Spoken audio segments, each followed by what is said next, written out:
इसमें सबसे पहले जो भी आपने अपने ऑफिस एडमिन को लॉगिन करना है। बाय डिफॉल्ट एक डीडीओ मतलब कि मेडिकल मॉड्यूल में आपके 3 लेवल्स हैं। एक है आपका डीडीओ लेवल जो आपके ऑलमोस्ट सारे ऑफिसेस कवर करता है।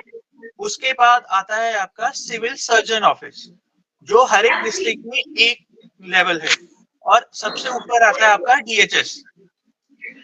जो केसेस आपके लाइक गवर्नमेंट के हैं और 25,000 से कम है वो सारे के सारे वो आपकी डीडीओ लेवल पे सैंक्शन होगी। मैं आपको पहली चीज बता दूं, जो ये मॉड्यूल है ये सिर्फ सैंक्शन जनरेट करने के लिए है। सबसे पहले आपको मैं एक डीडीओ लेवल की डेमोन्स्ट्रेशन दूंगा, फिर बाद में हम आपको सीएस लेवल जो सीएस ऑफिस से हैं उनके लिए अलग से प्रेजेंटेशन है। सबसे पहले आप अपना ऑफिस एडमिन लॉगिन करेंगे। ऑफिस एडमिन के अंदर आपको एक मेडिकल मेन्यू है, उसके अंदर क्रिएशन ऑफ मेडिकल ब्रांच है। आपके जितने भी ऑफिसेज हैं हर एक को मेडिकल ब्रांच बनाना कंपलसरी है। जो भी है मेडिकल ब्रांच में जिसको भी आप एम्प्लॉय को मैप करोगे वो आपके ऑफिस में मेडिकल बिल फ्लो डिफाइन करेगा और आपके ऑफिस में जो भी मेडिकल बिल रिलेटेड जो भी स्टाफ होगा उसको डिफाइन करेगा। अब इसके अंदर एक और ऑप्शन भी है। अब कभी कभी क्या हो सकता है जैसे कि स्कूल एजुकेशन है उसमें एडिशनल चार्ज भी होते हैं आपके। अगर आपने मेडिकल ब्रांच है किसी एडिशनल चार्ज एम्प्लॉय को भी देना है जो आपके ऑफिस में आपके लिए बिल फ्लो या स्टाफ डिफाइन करे तो आप एडिशनल चार्ज उसके एस्टेब्लिशमेंट से दे सकते हैं। आप मुझे एक चीज बताइए, आप में से अभी तक किस ऑफिस ने या किस मतलब कि लाइक ऑफिस ने अभी तक मेडिकल ब्रांच हेड नहीं क्रिएट किया है? सर हेड तो हैगे हैं। Okay ma'am.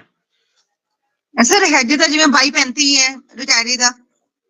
नहीं मैम, हेड मैं कह रहा हूँ medical branch head. Medical branch head जैसे आपके डीडीओज होते हैं ना जो आपके बिल्स को वेरीफाई करते हैं, ऐसे ही मेडिकल मॉड्यूल में भी medical creation of medical branch head है। तो मैम सबसे पहला जो स्टेप है आपने अपने मेडिकल अगर आपको अपना मेडिकल मॉड्यूल इनिशिएट करना है तो सबसे पहले आपके ऑफिस में एक मेडिकल ब्रांच हेड क्रिएट किया जाएगा। उसके लिए आपको अपने ऑफिस एडमिन की आईडी लॉगिन करनी है। OFC ADM जो आपकी आईडी होती है ना, हर एक ऑफिस एडमिनिस्ट्रेटर को एक ऑफिस को एक यूनिक HMS आईडी मिली हुई है, आपने उसको लॉगिन करना है। उसके अंदर मेडिकल के अंदर आता है क्रिएशन ऑफ मेडिकल ब्रांच। अब आपने यहाँ पे आपको एक फॉर्म दिख रहा है, यहाँ पे आपने हेड ऑफ ब्रांच बनाना है।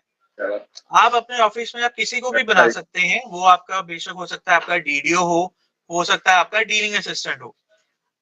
ये जो मेडिकल ब्रांच हेड है जिसको भी आप ये पावर अलॉट करोगे वो आपके पूरे मेडिकल बिल फ्लो में जो आपका पूरे ऑफिस का है उसके अंदर आपका फाइल मूवमेंट को जो भी आपकी सैंक्शन मूव होती है आपके ऑफिस में लाइक एम्प्लॉय से dealing hand to approving authority वो डिफाइन करेगा और उस फ्लो के अंदर कौन कौन से स्टाफ मेंबर्स होंगे उनको डिफाइन करेगा। ये आपका सबसे पहला स्टेप नहीं करोगे तब तक एम्प्लॉय अपना जो बिल है वो नेक्स्ट लेवल पर फॉरवर्ड नहीं कर पाएगा। यहाँ पे creation of medical branch head, इसमें किसी को कोई इश्यू या डाउट है वो पूछ सकता है। सर ये डीडीओ लेवल पे क्रिएट होएगी? यस मैम, मतलब डीडीओ जब आप मेडिकल ब्रांच है जिसको भी आप डिफाइन करोगे वो बेशक आपका डीडीओ हो सकता है, कोई भी आपका एम्प्लॉय हो सकता है आपके ऑफिस में से, आपने उसकी आईडी लॉगिन करनी है। जैसे आप लॉगिन करोगे तो उनके पास एक मेडिकल मेन्यू दिखेगा, उसके अंदर आपके पास 3 ऑप्शन है, staff in medical branch, medical bill flow and shift and move medical cases. सबसे पहले आपने मेडिकल बिल फ्लो बनाना है। मेडिकल बिल फ्लो का मतलब ये है कि आपके ऑफिस में अगर जैसे कि समझो कि कोई एम्प्लॉय आपको केस सबमिट करता है, मतलब कि ऐसा है कि मैम जो गवर्नमेंट के हैं सैंक्शन अथॉरिटी 25,000 से जो भी कम है वो आपका डीडीओ लेवल पे सैंक्शन अथॉरिटी है। वो तो करती हैं। हाँ जी सर। हाँ वो तो आप मैम करते हैं। अगर 25,000 से ज्यादा होगा तो सिविल सर्जन को जाता है। या प्राइवेट का कोई होगा तो उसकी सैंक्शन के लिए आप सिविल सर्जन या डिपेंडिंग अपॉन डीएचएस तक जाते हैं। और एक और चीज मैं बताता हूँ, अगर कोई प्राइवेट केस भी अगर आपके ऑफिस में से आता है तो एम्प्लॉय डायरेक्टली सिविल सर्जन को नहीं सबमिट करता है। वो सेम जो आपका ये फ्लो बनाया है ना कि अपने ऑफिस में आपका पूरा मूव होगा, आपके अप्रूविंग डीडीओ जो भी आपके ऑफिस एडमिन में अप्रूविंग अथॉरिटी आएगा आपके ऑफिस में, वहां तक केस आएगा। वो केस फिर आगे सिविल सर्जन या डीएचएस को फॉरवर्ड करेगा। फिर जो अगला स्टेप है आपका वो है स्टाफ इन मेडिकल ब्रांच। जैसे कि अभी हमने फ्लो बनाया था कि लाइक आपकी जो जो भी ऑफिस में बिल होगा जिस वे में मूव करेगा, अब आपने क्या करना है कि जो फ्लो के अंदर डीलिंग हैंड है या जो है वो कौन होंगे आपके स्टाफ में। जो आपका अगला स्टेप है स्टाफ इन मेडिकल ब्रांच। अब इसके अंदर क्या है कि आपने अपना, अगर आपका कोई एडिशनल चार्ज का ऑफिस है तो आप वो ऑफिस सेलेक्ट करेंगे, मेंबर टाइप सेलेक्ट करेंगे। ये मेंबर टाइप वही हैं जो आपने बिल फ्लो में डिफाइन किए थे, जो आपके डीए सुपरिटेंडेंट अप्रूविंग अथॉरिटी आए थे। आप यहाँ पे मेंबर टाइप सेलेक्ट करेंगे। मेंबर डिटेल आपने जैसे अप्रूविंग में किसी किसको भी करना है, यहाँ पे जहाँ पे मेंबर डिटेल्स आ रहा है वहां पे आप एचएमएस कोड डालेंगे, सर्च करेंगे और यहाँ पे चार्ज टेकन मतलब कि जो भी आपके अप्रूविंग है, जो भी डीलिंग असिस्टेंट मेंबर टाइप आपने डिफाइन किया है, उन्होंने कब से चार्ज टेकन किया है सेव करेंगे। Yes ma'am.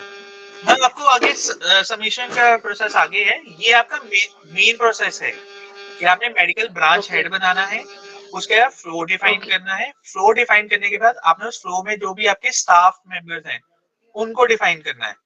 क्योंकि मेजॉरिटी ऑफ द केसेस में क्या हो रहा है कि एम्प्लॉय अपनी तरफ से तो फॉर्म भर देता है, जब वो सबमिट करता है ना तो उसको एक एरर आता है कि आपके ऑफिस ने बिल फ्लो या मेंबर असाइन नहीं किया है। तो मोस्ट ऑफ द केस क्या हो रहा है कि आपने बिल फ्लो या स्टाफ, अगर आपने बिल फ्लो बना लिया तो आपने स्टाफ नहीं डिफाइन किया। तो ये दो प्रोसेस हैं कि मेडिकल बिल फ्लो और स्टाफ एंड मेडिकल ब्रांच, ये मैंडेटरी है। जब तक आपके ये नहीं बनेंगे तो एम्प्लॉय अपने आईडी में केस तो बना लेगा पर वो नेक्स्ट लेवल पे सबमिट नहीं कर पाएगा। अगर आपको लगता है कि मेरा डीलिंग असिस्टेंट अब लाइक ट्रांसफर हो गया है या लाइक रिटायर हो गया है और उससे पावर्स अगर आपने लेनी है तो आपके पास यहाँ पे हमने डीएक्टिव का भी ऑप्शन दिया है कि आप डीएक्टिवेट कर सकते हैं और किसी और को मैप कर सकते हैं। मैम अब मैं जो आपका प्रीवियस प्रोसेस था, ये प्रोसेस था कि आपने अपने ऑफिस में मेडिकल ब्रांच मतलब कि मेडिकल मॉड्यूल इनिशिएट कैसे करना है। अगर आपके फ्लोस और स्टाफ आपके डिफाइन हो चुके हैं, अगर एम्प्लॉय को अपने बिहाफ पे अगर मेडिकल बिल भरना है तो माई सर्विस के अंदर मेडिकल बिल पर्सनल के अंदर एक ऑप्शन दी हुई है हमने, फिल एसेंशियल सर्टिफिकेट सेल्फ। हाँ जी मैम। अगर हेड ऑफ द डिपार्टमेंट के पास डीडीओ चार्ज नहीं है, डीडीओ चार्ज उन्होंने डेलीगेट किया हुआ है अपने एक जूनियर ऑफिसर को, सपोज अपने से जूनियर को, तो वो Yes, जो हेड ऑफ द डिपार्टमेंट है वही अप्रूविंग अथॉरिटी हो सकते हैं ना सर? मैम ये आपका एडमिनिस्ट्रेशनल है, आपने जिसको भी अप्रूविंग अथॉरिटी बनाना है, अगर वो अथॉरिटी अपने जूनियर को दे देते हैं, आपने बस member type approving authority select करना है और मेंबर डिटेल में आपने उसका एचएमएस कोड मैप करना है। ठीक है सर, थैंक यू। ठीक है मैम। हाँ, आप किसी को भी कर सकते हो आप, मतलब हमारा सिस्टम ये नहीं देखता कि आपका कौन है, आपने सिर्फ मेंबर टाइप जो भी अप्रूविंग अथॉरिटीज में होगा उसके अगेंस्ट जो भी आप एम्प्लॉय मैप करोगे वो आपके डीडीओ लेवल का अप्रूविंग अथॉरिटी होगा। ठीक है सर, थैंक यू। ठीक है मैम। जो अब हम मेडिकल बिल, जो फिलिंग ऑफ मेडिकल बिल्स है उसका प्रोसेस है दो स्टेप। जैसे आप बिल पे जाएंगे तो आपके पास पहले तो यहाँ पे इंस्ट्रक्शंस आती हैं, ये आपको गो थ्रू कर लीजिए। जैसे आप ओके करेंगे और यहाँ पे जो क्लेम है वो सेल्फ का आता है। अगर आप चाहो आप अपने फैमिली मेंबर्स का भी कर सकते हो। अब कभी कभार क्या केस आता है कि आप फैमिली मेंबर्स को आप सिलेक्ट करते हो पर यहाँ पे आप किसी को भी आप सिलेक्ट नहीं कर पाते हो, क्योंकि एचआरएमएस में एक रूल है कि अगर आप अपने फैमिली मेंबर्स के अगेंस्ट आप क्लेम लेना चाहते हो तो आपके फैमिली मेंबर्स आपकी सर्विस बुक में ऐड होने चाहिए और वो एक्टिव होने चाहिए। जैसे आप इस फॉर्म को ओपन करेंगे आपके पास ये डिक्लेरेशन आएगा, आप इसको भरिए, मतलब पढ़ लीजिए और ओके करिए। जैसे आप ओके करेंगे तो आपके पास फॉर्म ओपन होगा, तो आपका लाइक एम्प्लॉय का नाम हो गया, उसकी पोस्टिंग होगी, तो यहाँ पे पेशेंट डिटेल्स में बाय डिफॉल्ट सेल्फ आता है। अगर कोई एम्प्लॉय है जो अपनी फैमिली के लिए मेडिकल बिल रिम्बर्स करवाना चाहता है तो वो भी कर सकता है। वो उसकी कंडीशन ये है कि आप एम्प्लॉय का जो फैमिली मेंबर है वो उसकी सर्विस बुक में रजिस्टर्ड होना चाहिए, वेरीफाइड होना चाहिए और एक्टिव होना चाहिए। अभी हो सकता है कि एम्प्लॉय का फैमिली मेंबर आपने ऐड किया हो पर आपने उसको इनएक्टिव कर दिया तो यहाँ पे मेंबर ब्लैंक आएगा। यहाँ फैमिली मेंबर्स वही आएंगे जो आपकी सर्विस बुक में एक्टिव है। इसके बाद आप हेल्थ आईडी या पेशेंट सीआर नंबर जो भी आपने डॉक्टर को दिखाया है प्रिस्क्रिप्शन पे, आपको एक पेशेंट कोड दिया होगा वो आपको डालना है। फिर आपके पास आती है आपकी ट्रीटमेंट डिटेल्स। यहाँ पे दो ऑप्शन है, एक है आपका इंडोर और एक है आपका आउटडोर। सबसे पहले मैं आपको इंडोर का बता देता हूँ। इंडोर में जो ट्रीटमेंट जुरिस्डिक्शन है वो आपके government hospitals, private hospital with in state, private hospital outside state, outside country.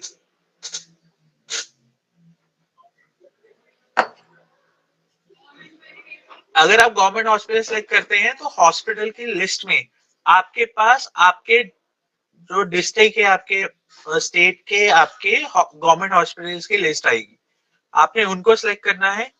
अगर आप private hospital with in state करते हैं तो उस केस में जो हॉस्पिटल की लिस्ट है वो प्राइवेट हॉस्पिटल की है। अगर इन केस आपको लगता है कि मेरा जो हॉस्पिटल है गवर्नमेंट हो या आपका प्राइवेट हॉस्पिटल हो इस लिस्ट में नहीं है तो हमने आपको एक अदर की ऑप्शन भी दी है। अगर आप अदर के थ्रू नहीं करना चाहते हो, आप चाहते हो कि मेरा ऑफिस का नेम एक ड्रॉप डाउन में आना चाहिए, तो आपको अपने जो भी जैसे आपका पटियाला है तो आपको सिविल सर्जन ऑफिस को कांटेक्ट करना पड़ेगा उस हॉस्पिटल को ऐड करने के लिए। जैसे आप हॉस्पिटल सेलेक्ट करेंगे तो हॉस्पिटल की डिटेल्स आपके पास आ जाएंगी। तो आपने यहाँ पे डॉक्टर का नाम, डॉक्टर का जो एमसीआई नंबर है, आपने डिजीज बताना है और ट्रीटमेंट फ्रॉम एंड टू बताना है। एक चीज का ध्यान रखें सब, अगर आपने इंडोर आपने ट्रीटमेंट के लिए सिलेक्ट किया है, जो ट्रीटमेंट है ना फ्रॉम और टू डेट, ये आप मोर देन वन नहीं यूज कर सकते। मतलब कि आपने 1 से 3 तारीख का अगर आपने ट्रीटमेंट किया है, आप एक और सैंक्शन बिल अप्लाई करना चाहते हो और आपकी जो दूसरे बिल के ट्रीटमेंट है वो प्रीवियस किसी बिल के साथ ओवरलैप करता है तो सिस्टम आपको बिल जनरेट नहीं करने देगा। तो अब यहाँ पे अगर ट्रीटमेंट जुरिस्डिक्शन अगर आपकी प्राइवेट हॉस्पिटल आउटसाइड स्टेट है तो भी आपको यहाँ पे हमने ऑप्शन दिया है कि आप हॉस्पिटल का नाम खुद इंडिपेंडेंटली डाल सकते हैं। आप स्टेट डिफाइन करेंगे, डिस्ट्रिक्ट डिफाइन करेंगे। अब आपका आता है आउटडोर। अब जो यहाँ पे है ना आपके पास आउटडोर के अंदर chronic dental treatment, cancer exemption, liver exemption या किडनी एग्जम्पन, अगर आपका ये चार ही है ना? नहीं सर, क्रॉनिक के लिए आपको क्रॉनिक का सर्टिफिकेट डालना है और उसके लिए वो तो डाल दिया है हमने सर। हाँ, तो उसके अंदर डायबिटिक्स है। नहीं वो तो होती है, यहाँ पे नहीं ना आते है ना साइड पे, डायबिटीज होगी, अगर आप यहाँ पे आप डायबिटीज हो गया, वो मैं आपका समझ हाइपोथायराइड, हाँ हाइपोथायराइड वो सर क्रॉनिक सर्टिफिकेट के अंदर डालना है, वो मैं आपको बाद में बताता हूँ। चलो कोई, आपने अगर आपका डायबिटिक है या ऑर्थो का है वो आपने इसी में ही डालना है, क्रॉनिक को ही सिलेक्ट करके डालना है, पर कंडीशन ही है कि उसके अगेंस्ट आपका क्रॉनिक सर्टिफिकेट डला होना चाहिए आपके एचआरएमएस में। वो तो चलो ठीक है, ठीक है सर। तो यहाँ पे हमें जो ये दिए है ना, ये सिर्फ सिलेक्टेड दिए हैं। ये डीएचएस ने हमें क्रॉनिक के अंदर ही हमें बोला है कि अगर कोई डायबिटिक का सर्टिफिकेट है उसके पास या हार्ट रिलेटेड कुछ है तो वो उस सर्टिफिकेट को क्रॉनिक के अंदर ही उसको ऐड करेगा। और सर एक और बात सी भी, जैसे क्रॉनिक का सर्टिफिकेट होता है, अगर दाखिल होता है बंदा ना तो उसका क्रॉनिक सर्टिफिकेट सेंड नहीं होता साथ में। ओके, अगर दाखिल है यानी आउटडोर तो चला जाएगा, आउटडोर तो दिखाता है, अगर दाखिल है, अगर दाखिल का जैसे कैंसर है वो दाखिल का उसका 4 दिन का बिल बन गया तो क्रॉनिक का सर्टिफिकेट उसमें कोई मेंशन नहीं आती है साथ में, चढ़ा दिया है उसकी आईडी में। मैं आपकी बात समझ गया हूँ, उसके लिए रिक्वायरमेंट हमें नहीं बोला गया था कि इंडोर के लिए भी आपने क्रॉनिक सर्टिफिकेट साथ में डालना है। अगर आप चाहते हो कि साथ में क्रॉनिक सर्टिफिकेट डालें तो जो आप समरी डॉक्यूमेंट अभी मैं आपको बताऊंगा ना, आप उसके अंदर अपना क्रॉनिक सर्टिफिकेट अपेंड करके आप भेज सकते हैं। ठीक है सर। ठीक है सर। सेम केस है आउटडोर के लिए, आप डिटेल्स भरेंगे। अब यहाँ पे एक ऑप्शन दी हुई है हमने, क्लेम डिटेल। अगर आपने कोई इंश्योरेंस क्लेम करी हुई है तो आप इंश्योरेंस अमाउंट डाल सकते हो, आप इंश्योरेंस की कंपनी सेलेक्ट करोगे, पॉलिसी नंबर डालोगे। अगर आपने एडवांस कोई लिया हुआ है तो आप एडवांस भी डाल सकते हैं। पर एक एडवांस का एक चीज का ध्यान रखें, एडवांस सिर्फ उसी केसेस में केस सबमिट होगा जो केसेस सिविल सर्जन या डीएचएस को जाएंगे। अगर कोई भी ऐसा केस है जो विद इन आपके डीडीओ लेवल पे ही आपका अप्रूव होगा, लाइक गवर्नमेंट 25,000 से कम है, उस केस में सिस्टम में एडवांस नहीं डलेगा। अगर आपने एडवांस डाल लिया यहाँ पे लाइक 5,000 और आपने केस बनाया समझो कि 25,000 गवर्नमेंट का, तो सिस्टम उसको नेक्स्ट लेवल पे सबमिट नहीं करने देगा। जैसे ही आप सेव डिटेल्स करोगे तो आपके पास एक केस नंबर आएगा जो यूनिक होगा for every each and every case. आप लाइक मल्टीपल केसेस भी आप बना सकते हैं, जितने भी आप लाइक बिल सबमिट करेंगे उतने ही आपके केस नंबर जनरेट होंगे, क्वेरी हो या फिर जैसे आप सेव करेंगे तो आपके पास ऑप्शन आएगी enter bill wise detail entry. तो यहाँ पे आपने बिल्स को एंटर करना है। अगर आपके जो बिल्स हैं, अगर मल्टीपल बिल्स हैं तो आपको मल्टीपल बिल्स की एंट्री करनी है। लाइक समझो कि अगर आपके पास कोई एक्सरे का बिल है तो आपने एक्सरे के बिल की एंट्री करनी है, अगर आपका फार्मेसी का बिल है तो आपने फार्मेसी के बिल की एंट्री करनी है। और यहाँ पे आपने हर एक बिल को अपलोड करना है 1 by 1। और यहाँ पे हमने आपको एक डिस्काउंट टाइप का ऑप्शन दिया हुआ है कि आपको कोई जो भी आपका बिल बना है, फार्मेसी का हो गया या आपका एक्सरे का हो गया, आपका किसी का भी बिल है, अगर आपको नो डिस्काउंट में मिला है तो आपने नो डिस्काउंट सेलेक्ट करना है। अगर discount on overall bill amount है तो आपने ओवरऑल करना है। अगर आपको डिस्काउंट आइटम वाइज मिला है तो आपने आइटम वाइज सेलेक्ट करना है।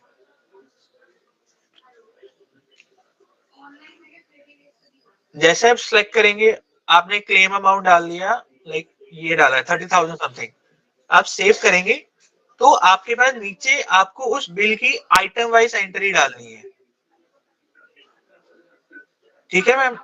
अगर लाइक आपके बिल में तो आपने जैसे यहाँ पे मैंने नो डिस्काउंट लेके क्लेम अमाउंट 30,000 लिया है, तो आपने उस बिल के अगेंस्ट आइटम वाइज एंट्री करनी है। अब यहाँ पे एक चीज को मैं आपको क्लैरिफाई कर दूं, अब जैसे आपका कोई बिल हो सकता है 5,000 का, अब 5,000 पूरा का पूरा फार्मेसी ही है, उसमें मेडिसिन ही है, तो रादर देन कि आप एक एक करके फार्मेसी की एंट्री करो, आपने सिर्फ यहाँ पे जो बिल ग्रुप है फार्मेसी सेलेक्ट करना है और कंसोलिडेटेड जो भी आपका फार्मेसी का पूरा बिल है, लाइक अगर आपका पूरा का 5,000 फार्मेसी का ही है तो आपने कंसोलिडेटेड 5,000 डालना है यहाँ पे।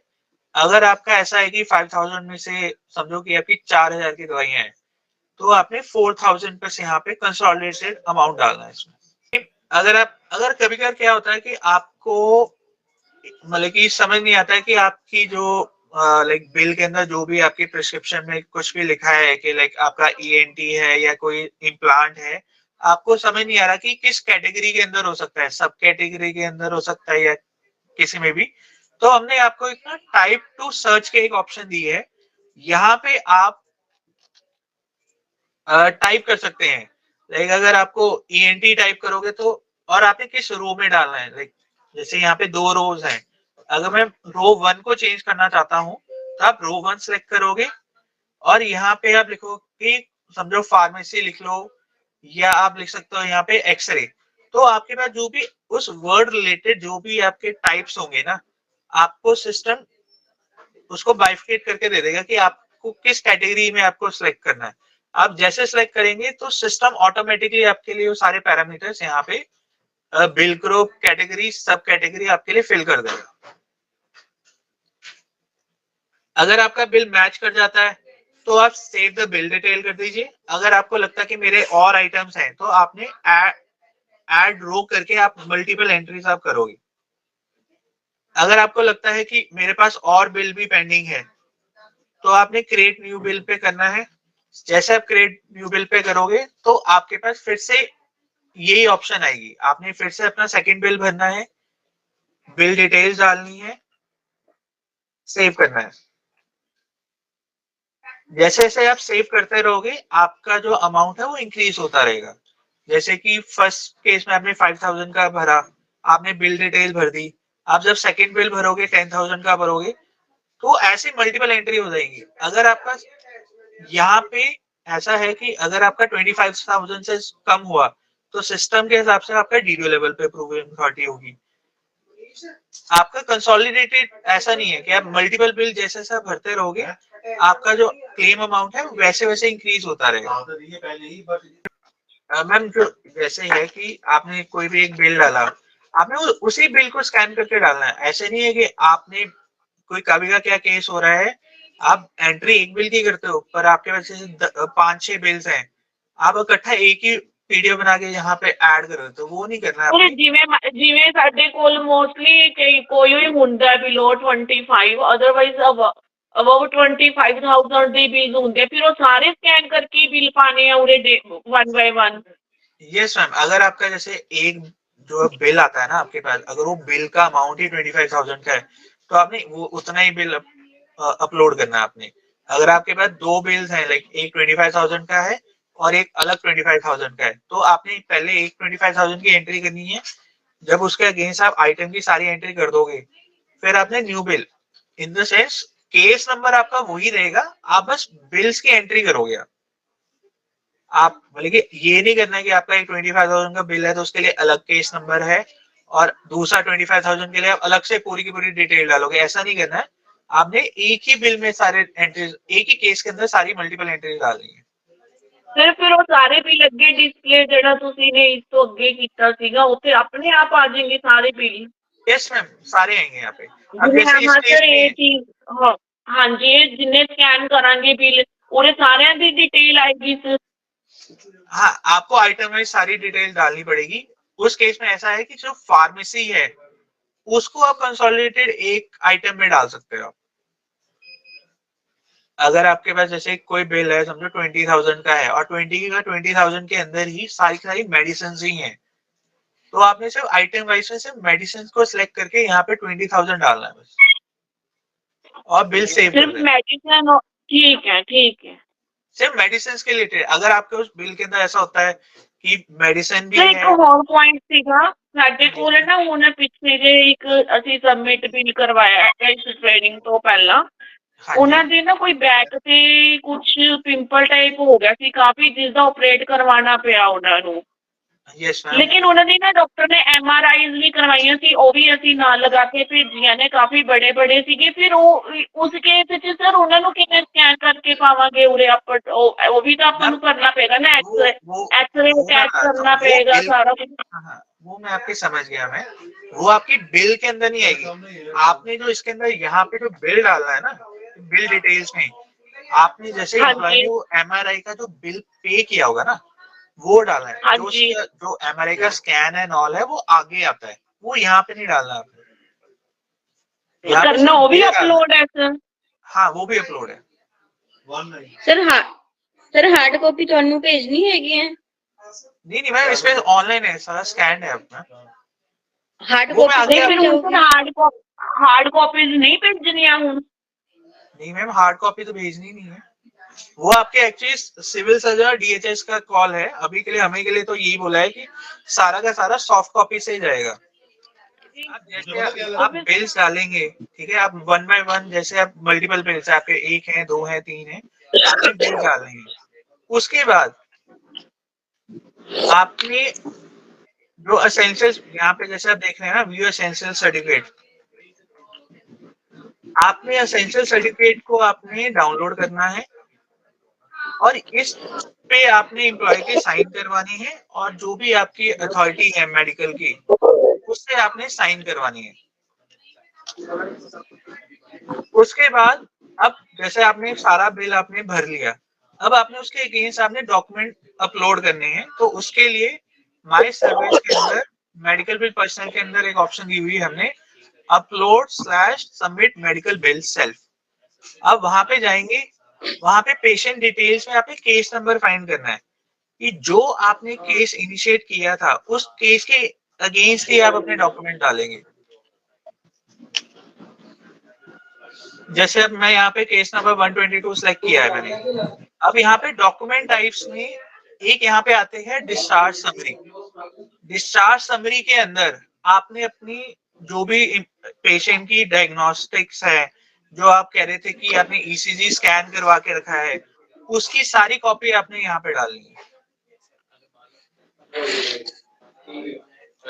अब यहाँ पे एसेंशियल सर्टिफिकेट आता है। एसेंशियल सर्टिफिकेट वही है जो आपके एचएमएस में बना है, उसको आपने प्रिंट करवाना है और अटेस्ट करवाना है डॉक्टर से और उसको अपलोड करना है।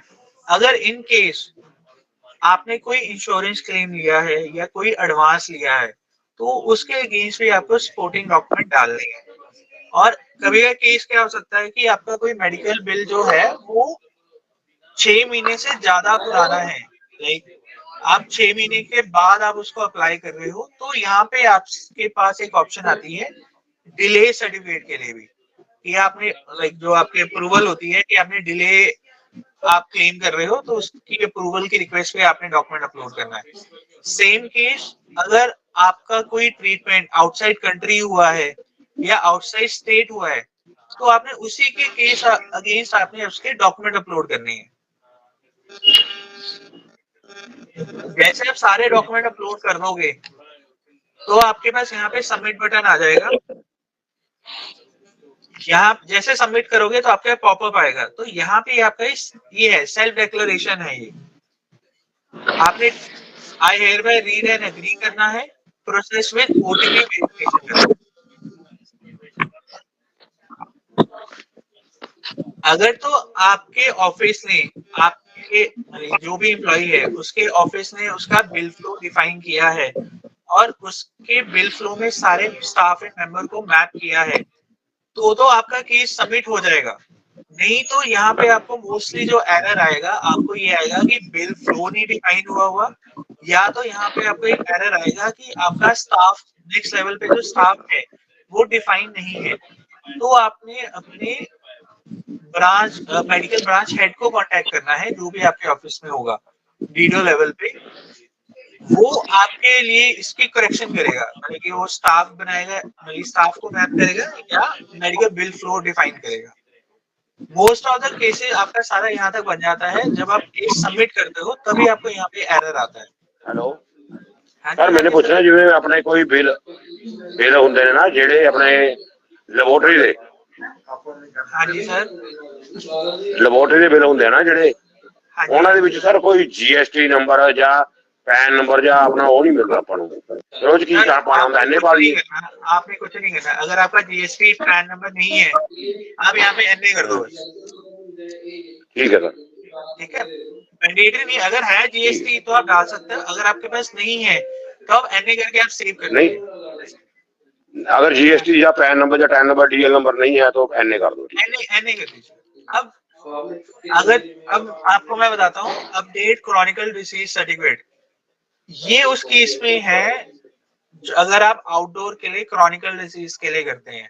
अब मैम आपने क्या करना है, आपने अपने DHS को कांटेक्ट करना है। हाँ, CMO ऑफिस के थ्रू आप DHS को कांटेक्ट करेंगे।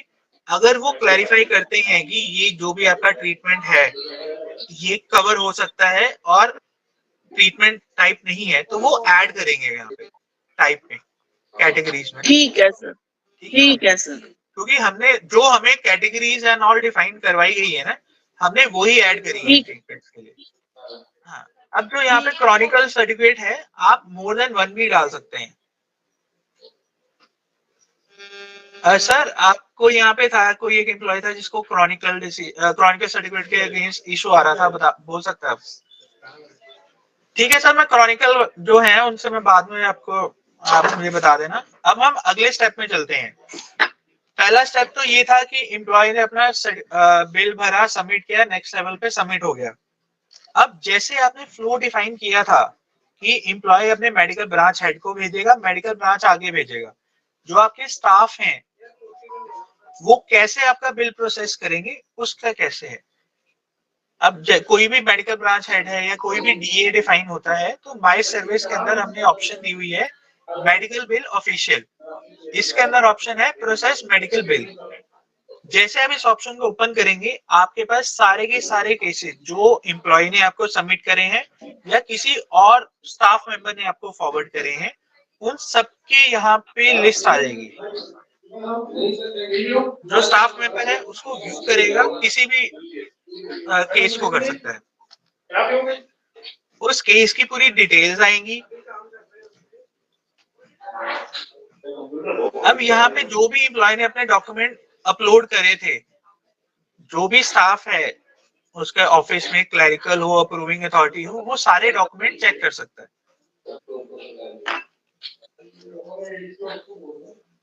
अब जैसे होगा कि एम्प्लॉय ने जैसे अपना केस सबमिट किया नेक्स्ट लेवल पे, सिस्टम ऑटोमेटिकली सिर्फ फार्मेसी को छोड़ के बाकी जितने भी केसेस हैं, जैसे कोई एक्सरे है या कोई भी आपका वो है ईसीजी है या कोई भी है, तो सिस्टम ऑटोमेटिकली जो भी हमें रेट डिफाइन किए हैं गवर्नमेंट के, उस रेट से आपका रीइंबर्समेंट अमाउंट कैलकुलेट करेगा। समझो कि अगर आपने एक्सरे लाइक 500 का करवाया है बाहर, सिस्टम में उसकी जो वैल्यू है वो है 250, तो सिस्टम उसको 500 से 250 कर देगा। ठीक है सर। अगर जो भी आपका नेक्स्ट अथॉरिटी है अगर वो कहता है कि आपको ये रिम्बर्समेंट अमाउंट नहीं मिलेगी, तो उसके पावर ये भी है कि वो उसको डिलीट भी कर सकता है।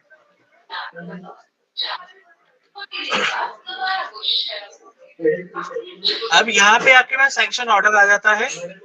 अब यहाँ पे आपके पास हमने ऑप्शन दी है, जो भी आपका स्टाफ है या तो वो फॉरवर्ड कर सकता है अगले ब्रांच को, अगर आपके किसी भी डीलिंग हैंड को या जो भी आपका स्टाफ है उसको लगता है कि इस बिल के अंदर कोई भी इश्यूज है, वो सेंड बैक भी कर सकता है, वो एम्प्लॉय को भी सेंड बैक कर सकता है, वो प्रीवियस अथॉरिटी को भी सेंड बैक कर सकता है।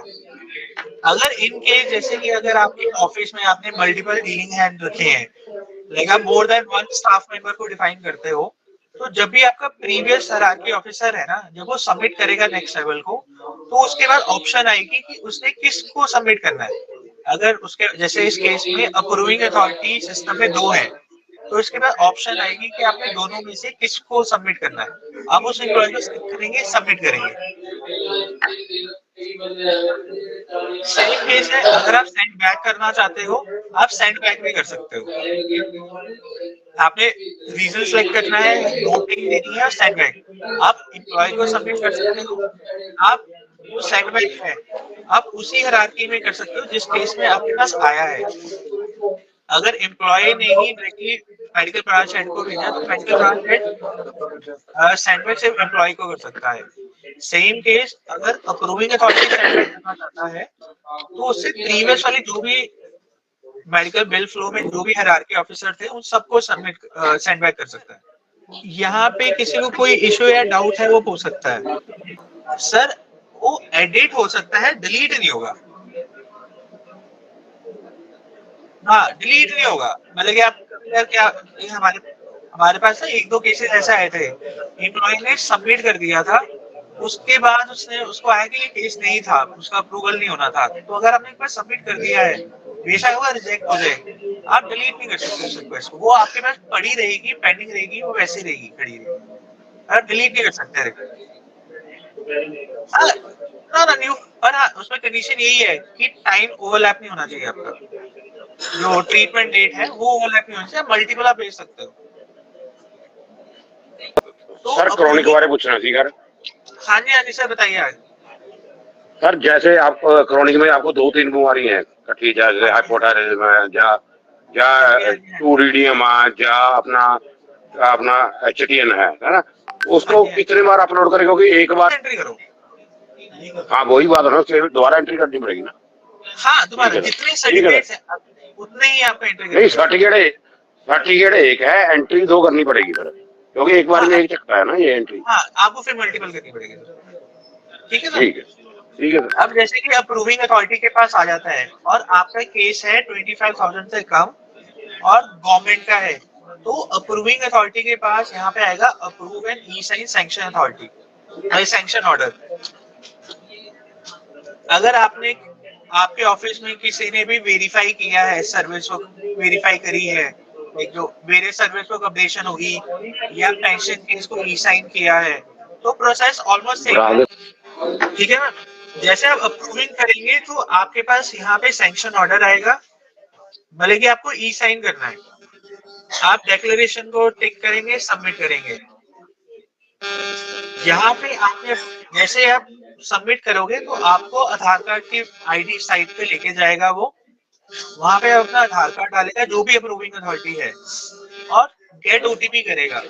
अब इस केस में एक चीज आप समझ लीजिए, जो ये ओटीपी जाएगा वो एम्प्लॉय के जो भी आधार कार्ड में जो यहाँ पे आप ओटीपी डालोगे, ये ओटीपी आपके जो भी आधार कार्ड के साथ रजिस्टर्ड मोबाइल नंबर है उस पे ओटीपी जाएगा, ना कि आपके जो एचआरएमएस पे एम्प्लॉय कोड का मोबाइल नंबर है।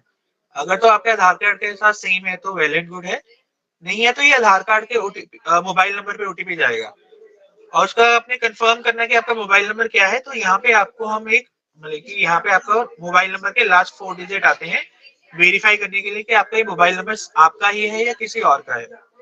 हाँ, जो भी आपके अप्रूविंग अथॉरिटी है उनका आधार कार्ड डलेगा और उनके आधार कार्ड पे जो भी रजिस्टर्ड मोबाइल नंबर है ओटीपी उसको जाएगा। हेलो हाँ जी, यस सर।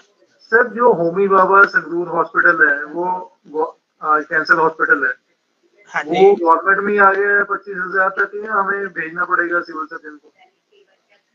सर वो अगर तो गवर्नमेंट हॉस्पिटल के अंदर है और 25,000 से कम है तो आपके लेवल पे है वो,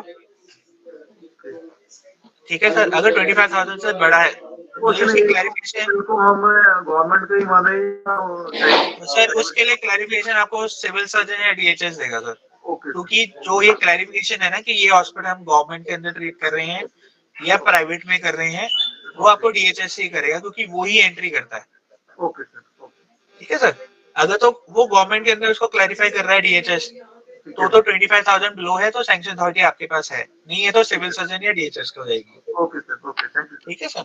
सर फिर ट्रेजरी ऑफिस कैसे बिल भेजेंगे फिर?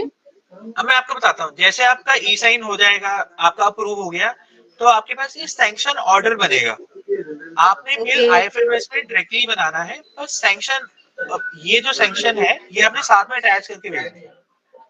Okay okay okay. अभी बिल वाला प्रोसेस नहीं है, सिर्फ सैंक्शन वाला एचआरएमएस में भी प्रोसेस। ऑनलाइन जो बिल हमने खजाने ऑफिस भेजना होता है फिर वो कैसे जाएगा सर? वो आप आईएफएमएस डायरेक्टली बना सकते हैं, सैंक्शन आपके एचआरएमएस में बनेगी। ये जो सैंक्शन आपको सैंपल दिखाया जा रहा है, आपका ऐसे ही सैंक्शन बनेगी आपकी। सर वो हार्ड कॉपी मांगते हैं, खजाने वाले कहते हैं ना हमें हार्ड कॉपी भेजो। तो मैम इसी का सर एक चीज और पूछनी भेजनी sir. Hello yes sir. Sir ये पूछना था, जैसे बिल जहाँ से पास होके हमारे पास आ जाता है उसके बाद जो खजाने में जाएगा वो ईएचआरएमएस के थ्रू जाएगा कि मैनुअल जाएगा? जो हार्ड कॉपी है खजाने में पेमेंट के लिए है वो आपका मैनुअल है, वो डायरेक्ट आईएफएमएस है, वो अभी एचआरएमएस में प्रोसेस अभी बनानी है, वो अंडर प्रोसेस है। ठीक है, ओके। मतलब सर एक और चीज पूछनी थी सिर्फ सैंक्शन के लिए। सर एक चीज और पूछनी थी मैंने। सर मैंने ना किसी का 4 लाख रुपए का बिल अपलोड किया था, वो है क्रॉनिक का था, वैसे दाखिल था, उनका क्रॉनिक सर्टिफिकेट साथ में अपलोड नहीं हुआ उनसे, कैंसर के मरीज थे। सर आपने आउटडोर में किया था इंडोर में किया था? हाँ, इंडोर में। सर इंडोर के लिए ना जब आप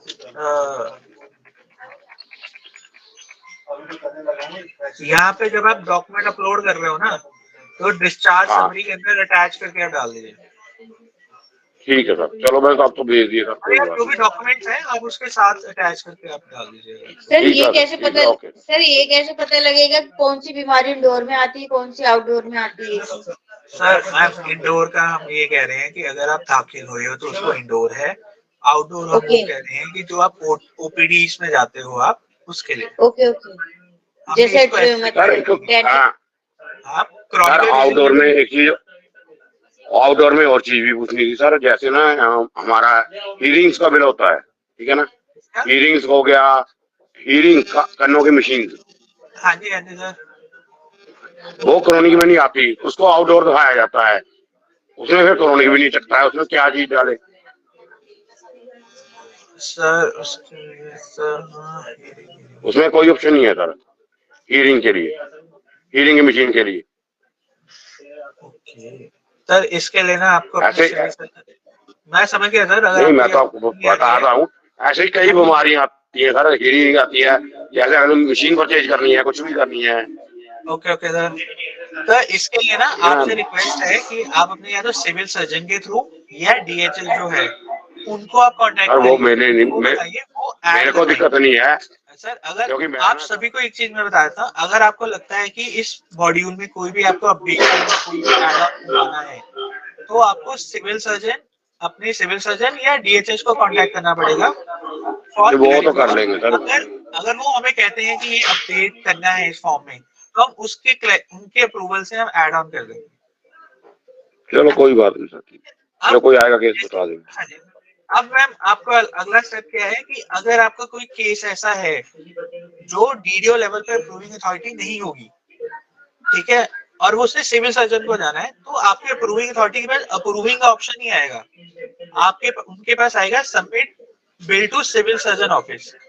और ये सिविल सर्जन ऑफिस आपका डिपेंड करता है आपकी पोस्टिंग कहाँ पे है। अगर आपकी पोस्टिंग पटियाला में है तो ये सिविल सर्जन पटियाला को केस जाएगा, अगर आपकी अमृतसर है तो सिविल सर्जन अमृतसर को जाएगा।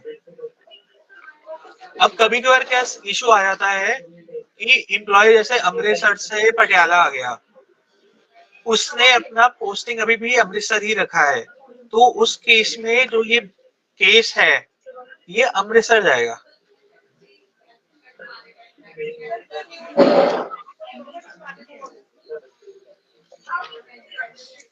अगर आपको अपना मेडिकल बिल ट्रैक करना है सर, अगर आपको अपना मेडिकल बिल ट्रैक करना है, ट्रैक के माई सर्विस के अंदर आप पर्सनल के अंदर भी जा सकते हो, ऑफिशियल के अंदर भी जा सकते हो। तो वहां पे एक आता है ट्रैक मेडिकल बिल, यहाँ पे आपके पास अपने बिल्स आ जाएंगे, आप इस पे क्लिक करेंगे बड़ा नहीं आ ट्रैक रहा में,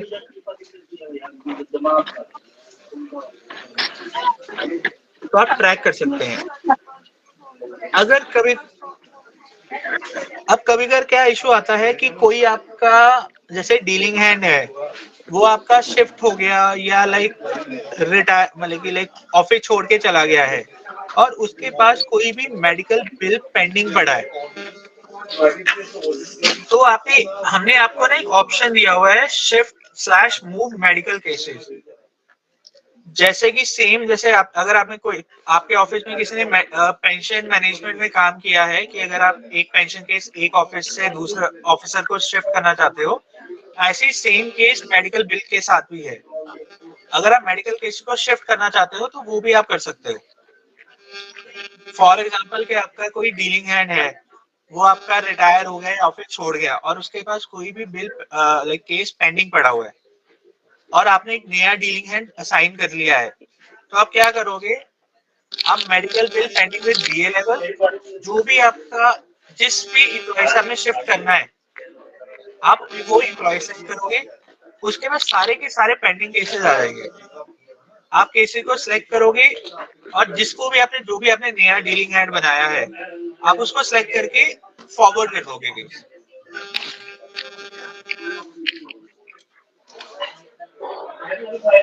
यहाँ तक किसी को कोई इशू है डीडीओ लेवल पे वो पूछ सकता है। Hello hello hello hello, yes sir.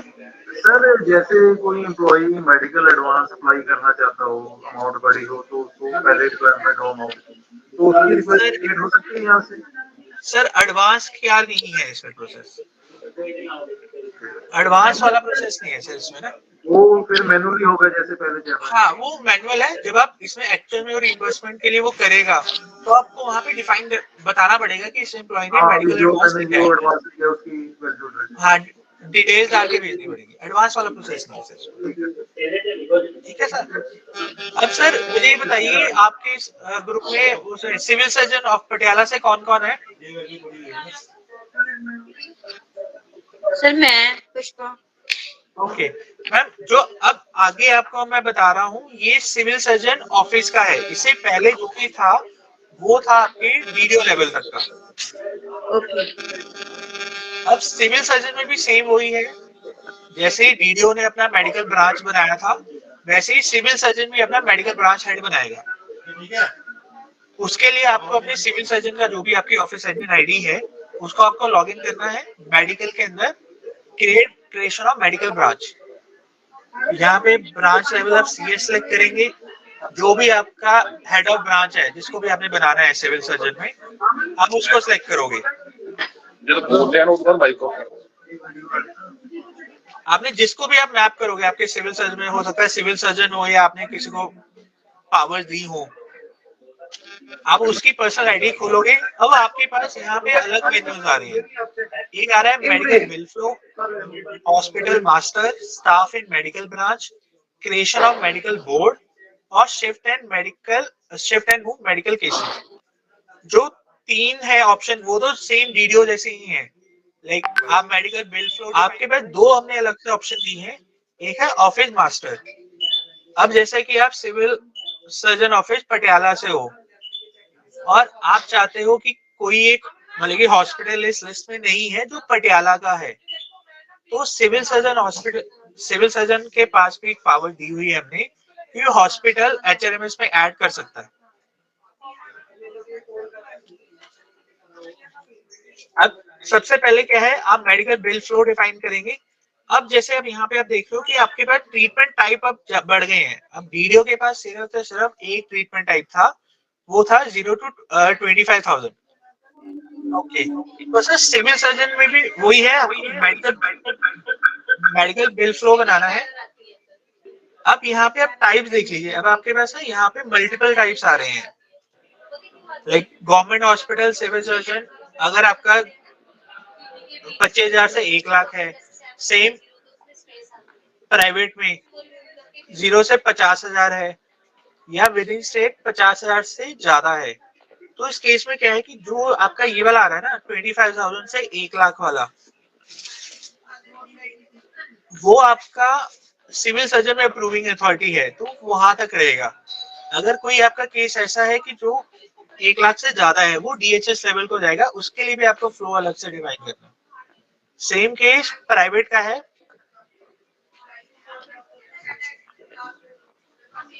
और अगर आउटसाइड कंट्री भी है, मैं आपको पहले बता दूं, जितने भी केसेस होंगे डीएचएस को जाएंगे, वो डायरेक्टली सिविल डीएचएस को नहीं जाएंगे, वो थ्रू आपके सिविल सर्जन ऑफिस के थ्रू ही जाएंगे। सेम आप यहाँ पे आप डिफाइन करोगे अपना फ्लो, जो भी आपके ऑफिस में इस कैटेगरी जो भी आपका ये है प्राइवेट हॉस्पिटल का विद इन स्टेट की जो कैटेगरी है।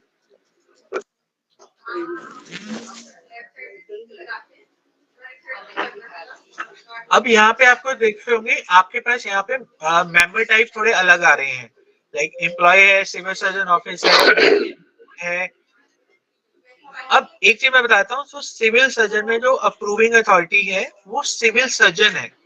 जो भी मेडिकल, जैसे डीडीओ में आपकी अप्रूविंग अथॉरिटी जो मेंबर टाइप थी वो आपकी अप्रूविंग अथॉरिटी थी। सिविल सर्जन में जो मेंबर टाइप सिविल सर्जन होगा वो आपका अप्रूविंग अथॉरिटी होगा। ऐसे आप हर एक कैटेगरी के अगेंस्ट आप अपना डिफाइन करोगे। सेम आपने जो आपने यहाँ पे मेंबर टाइप आपने सेलेक्ट करे हैं, उन मेंबर टाइप के अगेंस्ट आप यहाँ पे स्टाफ भी मैप करोगे।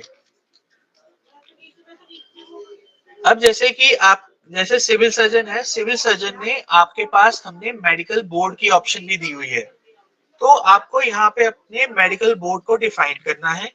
अब मेडिकल बोर्ड में यहाँ पे 4 आपको मेंबर डिफाइन करने हैं। 4 में से 1 डेंटल मैंडेटरी है, 3 आप जनरल रख सकते हैं। तो जो भी केस, और जो डेंटल है वो डेंटल सिर्फ और सिर्फ उस केस में अपनी लाइक इवैल्यूएशन देगा अगर उस बिल के अंदर कोई भी डेंटल केयर के अगेंस्ट कोई भी आपका केस के अंदर अगर डेंटल केयर की एंट्री डली है, तभी मेडिकल बोर्ड में उस डेंटल को जाएगा। नहीं है तो जो भी आपने 3 जनरल रखे हैं डॉक्टर्स, उन्हीं के पास ही मेडिकल बोर्ड के ले जाएगा। अगर सिविल सर्जन चाहता है कि मैं कोई हॉस्पिटल ऐड करना चाहता हूं, पर एक चीज का ध्यान रखिए, अगर आप पटियाला सिविल सर्जन हॉस्पिटल की आईडी से खोलेंगे तो आप with in Patiala he district के ही हॉस्पिटल ऐड कर सकते हैं। आप ऐसे नहीं है कि आप किसी और डिस्ट्रिक्ट के हॉस्पिटल को ऐड करें, आप विद इन अपने डिस्ट्रिक्ट ही ऐड कर सकते हैं। अगर किसी भी एम्प्लॉय का ऐसा है कि वो किसी और डिस्ट्रिक्ट का हॉस्पिटल ऐड करना चाहता है, या तो आप उस डिस्ट्रिक्ट के सिविल सर्जन को कांटेक्ट कर सकते हो, या आप डायरेक्टली डीएचएस को कांटेक्ट कर सकते हो कि इस हॉस्पिटल को ऐड किया जाए। अब आपको मैं एक चीज बता देता हूँ, अब सिविल सर्जन के पास हमने थोड़ी सी अलग, सिविल सर्जन हो गया या डीएचएस हो गया, अगर जैसे कि सिविल सर्जन के डीलिंग असिस्टेंट को आता है, तो उसके पास हमने पावर्स दी हैं कि अगर आप कोई भी एम्प्लॉय का बिल है, उसके अंदर फार्मेसी का अमाउंट आया है। Hello hello, hello yes ma'am. ਅਸੀਂ ਇਹ ਪੁੱਛ ਰਹੇ ਸੀਗੇ, ਜਿਵੇਂ ਨਾ ਰਜਿੰਦਰਾ ਸਾਡੇ ਕੋਲ ਨਾ ਇੱਕ EMPLOYE ਨੇ, ਉਹਨਾਂ ਦੀ ਵਾਈਫ ਦਾ ਨਾ ਕਰੋਨਿਕ ਦਾ ਚੱਲਦਾ ਹੈਗਾ ਟ੍ਰੀਟਮੈਂਟ, ਉਹ 3 ਮਹੀਨੇ ਬਾਅਦ ਸਰ ਬਿੱਲ ਲੈ ਕੇ ਆਉਂਦੇ ਨੇ, ਤੇ ਅਸੀਂ ਨਾ ਡਾਇਰੈਕਟ ਬਜਟ ਮੰਗਦੇ ਆ ਆਪਣੇ ਹੈਡ ਆਫਿਸ ਤੋਂ ਫਿਰ ਹੁਣ ਇਸ ਕੇਸ 'ਚ ਕੀ ਕਰਨਾ ਹੈ ਕਿ ਸਰ ਅਸੀਂ CMO ਸਾਹਿਬ ਨੂੰ ਤਾਂ ਭੇਜਦੇ ਨਹੀਂ ਹੈਗੇ ਉਹ ਬਿੱਲ, ਕਿਉਂਕਿ ਉਹ ਸਰਕਾਰੀ ਹੋਇਆ ਪਿਆ ਹੈਗਾ, ਤੇ ਅਸੀਂ ਉਹ ਡਾਇਰੈਕਟ ਹੀ ਬਜਟ ਮੰਗ ਲੈਂਦੇ ਆ ਆਪਣੇ ਜਿਹੜਾ ਹੈਡ ਆਫਿਸ ਹੈ। तो ਹੁਣ ਸਰ ਉਹ ਅਮਾਊਂਟ ਨੀਅਰ ਅਬਾਊਟ ਕਦੀ 4000 ਤੱਕ ਹੁੰਦਾ ਹੈ, ਕਦੀ 5000 ਤੱਕ, ਕਦੀ 3000 ਤੱਕ, ਸਿਰਫ ਇੰਨਾ ਕੀ ਹੁੰਦਾ, ਇਸ ਤੋਂ ਵੱਧ ਨਹੀਂ ਹੁੰਦਾ ਸਰ। प्राइवेट है या गवर्नमेंट है? Sir government Rajindra hospital sir, Patiala Rajindra hospital Patiala sir. आपके डीडीओ लेवल पे ही क्लियर आउट हो जाएगा ना। ठीक है सर। हाँ, बल्कि प्राइवेट है वो सिविल सर्जन को जाएगा, और 25,000 से ज्यादा है गवर्नमेंट का तो सिविल सर्जन को जाएगा। ठीक है सर। वो तो मैं आपको स्टार्टिंग में आपको बता दिया था कि सर वो क्या सर वो ऑनलाइन करना है क्या इससे फिर के नहीं ओवे ओदी जिमें प्रोसेसिंग पहला कर देती सिर्फ ओवे ही करनी है? नहीं मैम, आपको ऑनलाइन करना पड़ेगा, क्योंकि आपके पटियाला के ट्रेजरी को हमने बोला, मतलब कि डीएचएस ने बोला है कि जो सैंक्शन है वो आपकी इससे जाएगी, ट्रेजरी में जो सैंक्शन जाएगी वो HMS की जाएगी अप्रूविंग। ठीक है सर, ठीक है। अब मैम सॉरी, जो सिविल सर्जन है, अब उनको एक चीज मैं बता दूं, आपका जो डीलिंग हैंड है उनके पास हमने एक अथॉरिटी दी है, फार्मेसी का जो बिल है उसको एडिट कर देगी। अगर जैसे कि एम्प्लॉय ने अपना फार्मेसी का बिल 5000 का भेजा है, आपको लगता है कि इसमें से किसी मेडिसिन की आपको रेट नहीं देनी है, तो जो सिविल सर्जन का डीलिंग असिस्टेंट है वो उस अमाउंट को कम कर सकता है। उसके लिए आप एम्प्लॉय का केस ओपन करेंगे, बिल सर्च करेंगे, जैसे आप देख रहे हैं कि फार्मेसी है तो फार्मेसी के साथ यहाँ पे एक ऑप्शन दिया हुआ है हमने, एडिट का सिंबल आ रहा है ब्लू, इस पे क्लिक करेंगे तो आपके एक पॉपअप आएगा। तो पॉपअप के अंदर आपको नया एडमिसिबल अमाउंट डालना है कि आपको कितना चाहिए। लाइक अगर आप एम्प्लॉय ने 5000 किया है और सिविल सर्जन कहता है इसको 5000 के अगेंस्ट 4000 ही, तो आप 4000 डाल के अपडेट कर दोगे। जैसे इसके अपडेट कर दिया तो आपका जो रिमबर्समेंट अमाउंट है वो 2000 से 1500 होगी है। अगर आप हिस्ट्री चेक करना चाहते हो, व्यू हिस्ट्री में चेक करोगे तो आपके पास यहाँ पे हिस्ट्री आ जाएगी कि किस डीलिंग असिस्टेंट ने किस डेट को ये अमाउंट चेंज किया है। अब सेम केस ऐसा है कि अगर तो आपका केस है सिविल सर्जन लेवल पे अप्रूविंग है तो आपका सिविल सर्जन उसको रीसाइन करके अप्रूव करेगा। मैम अब आप बोलिए, जिसको जो इशू है उसको अनम्यूट करके अपना माइक, अब आप अपना कोई भी इशू या डाउट है वो पूछ सकते हैं। हेलो सर, मैं हाँ जी सर, पटियाला से बात कर रहा हूँ। ये है कि ये जो पार्ट है ना हमारे सिविल सर्जन वाला, आप हमें अलग से 10 मिनट एंड में दे देना, इतने दौर में हम नहीं कर पाएंगे। ओके तो सर आप इशू है आपके, आप पूछ सकते हैं सर। सर ये है कि हमारा जो डीडीओ है, डीडीओ चेंज हो जाते हैं हमारे, हाँ जी, तो उसको शिफ्ट करने के लिए हमें थोड़ा सा प्रोसेस बताएंगे कि कैसे शिफ्ट करने हैं नए डीडीओ। जैसे डीडीओ हमारे मंथ की लास्ट डेट को हो गए हैं रिटायर, तो उसके बाद वो 15 दिन बाद आते हैं मान लो आप, तो वो जो बिल फील्ड से आएंगे सारे के सारे पुराने डीडी के उसमें आएंगे। हाँ तो सर मैं आपको एक चीज बताता हूँ जी।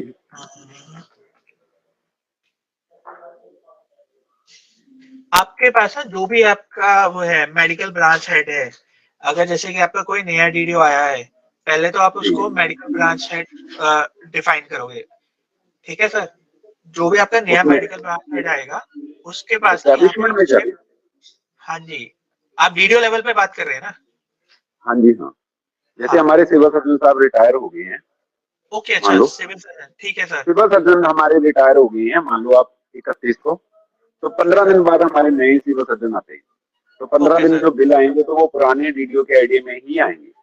ओके, तो सर आप ये कर सकते हैं, आपने अपना जो ऑफिस एडमिन में है ना, वहां पे जाना है क्रिएशन ऑफ मेडिकल ब्रांच में, यहाँ पे ना आप चेंज कर दो उसको, यहाँ पे जो भी आपके 15 दिन बाद जो भी आएंगे, आपने उसको यहाँ पे फिर से डिफाइन करना है, राइट।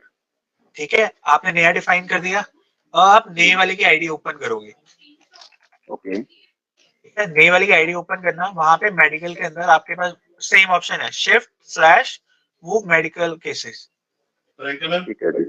ठीक है। वहां पे आप जो उनको, अगर वो सिविल सर्जन अथॉरिटी है तो आपने सिविल सर्जन सेलेक्ट करना है, मतलब कि bill pending with civil surgeon, जैसे यहाँ पे मैंने डीए किया है, आप सिविल सर्जन सेलेक्ट करोगे तो यहाँ पे नाम आएगा उनका जो चले गए हैं, पुराने वाले, ठीक है सर। हाँ, पुराने वाले का उनका नाम सेलेक्ट करिए, उनके बाद जो भी पेंडिंग केसेस होंगे ना, वो सारे के सारे शो हो जाएंगे। Right sir. आप टिक करिए, आप नीचे ट्रांसफर टू, आप नए वाले को सिलेक्ट करेंगे जो आपके आए हैं, आप अपडेट कर दीजिए, केसेस शिफ्ट हो जाएंगे। पर एक अरे चीज का सर एक ध्यान बार रखना सर, एक चीज का ध्यान रखना, जो केस शिफ्ट होंगे ना, वो with in same level shift होंगे। ऐसा नहीं है कि आप डीलिंग एंड से आप अब डायरेक्टली अप्रूवल अथॉरिटी को शिफ्ट कर दोगे इस फॉर्म से। जो सेम लेवल के हैं ना, अगर सिविल सर्जन के पास लेवल पे पड़े हैं तो civil surgeon to civil surgeon ही शिफ्ट होंगे, ठीक है सर। हाँ, मतलब कि वो ऐसा होता है, जब भी आप हॉस्पिटल जाते हो तो आपको एक पेशेंट नंबर देते हैं, हर हॉस्पिटल देता है सर, वो आपको वो डालो। हाँ, दोनों में से कोई एक डालो, स्लैश देगा वहां पे। हाँ, दोनों में से कोई एक। हाँ, और सर सिविल सर्जन में लास्ट पार्ट में आपको बता देता हूँ, अगर तो सिविल सर्जन के लेवल पे कोई केस है वो तो अप्रूव हो जाएगा। अगर आपके पास कोई ऐसे केस है जैसे आउटसाइड स्टेट है या गवर्नमेंट 1 लाख से और प्राइवेट 1 लाख से ऊपर है, तो आपके पास अप्रूविंग आपके सिविल सर्जन। हाँ, और सर हमारा काम तो बस करना ही होगा ऑनलाइन से।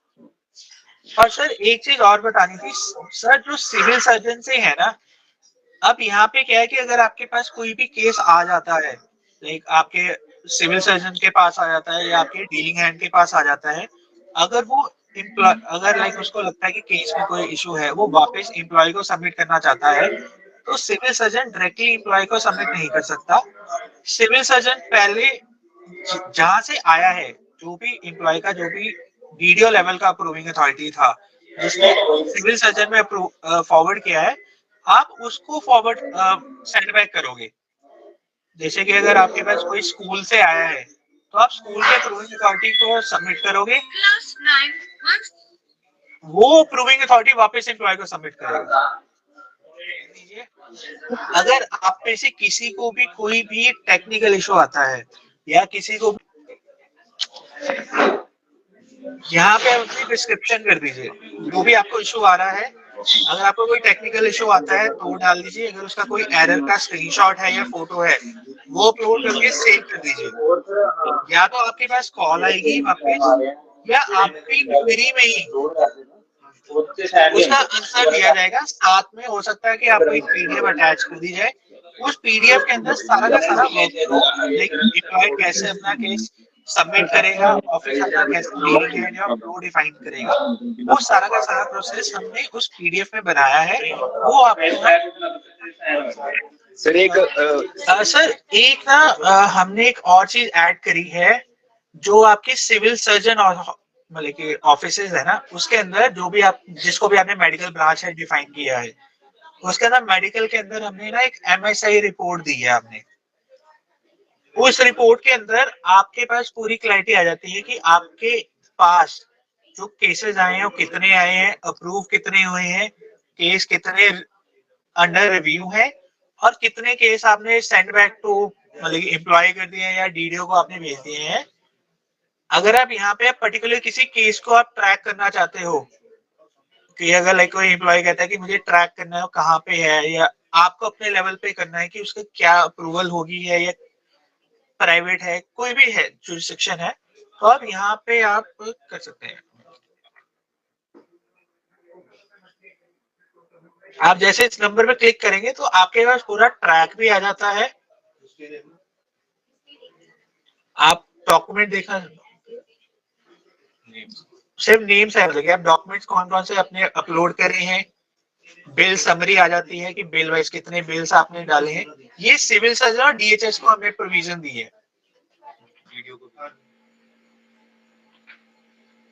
जैसे आप ओपन करेंगे तो आपको एक इंस्ट्रक्शंस मिलेगी फॉर सबमिशन ऑफ बिल्स, ये आपको पढ़नी है और ओके करना है।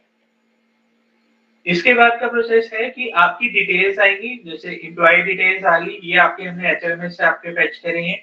उसके बाद आता है आपका पेशेंट डिटेल। अब पेशेंट डिटेल में बाय डिफॉल्ट सेल्फ आएगा। अगर आप चाहते हो कि मैं अपने फैमिली मेंबर्स का ही रिइंबर्समेंट के लिए अप्लाई करना चाहता हूं, तो एक चीज का ध्यान रखिए, आप फैमिली मेंबर उन्हीं का ही कर सकते हैं जो फैमिली मेंबर आपकी सर्विस बुक में एचआरएमएस में रजिस्टर्ड हैं और एक्टिव हैं। अब कभी कभी क्या होता है कि वो फैमिली मेंबर को के लिए बिल बनाना चाहता है पर उसको फैमिली मेंबर यहाँ पे शो नहीं होता, तो उसका पहला रीजन यही है कि उसका फैमिली मेंबर उसका एडिड नहीं है सर्विस बुक में। सेकंड, हो सकता है कि एडिड हो पर आपने इनएक्टिव कर दिया। फिर यहाँ पे आता है आपका हेल्थ आईडी और पेशेंट सीआर नंबर। जो ये पेशेंट सीआर नंबर है ये आपका एक्चुअली वो है, अगर आप डॉक्टर के पास जाते हो आपको स्लिप दी जाती है नॉल है, तो आपको एक पेशेंट नंबर भी दिया जाता है, आपने यहाँ पे वो डाला। यहाँ तक किसी को कोई इशू डाउट है वो पूछ सकता है। हेलो हेलो हेलो हाँ जी सर, शिकल जी। हाँ जी सर। सर जैसे कि हमारे यहाँ पे ज्यादातर रिटायरी एम्प्लॉई हैं, हाँ जी हाँ और जी रिटायरी जैसे सर उनका कुछ लोगों को आईसीएमएस कोड वगैरह भी नहीं होता, तो सर फिर उनका ऑनलाइन कैसे होगा उनके आईडी से?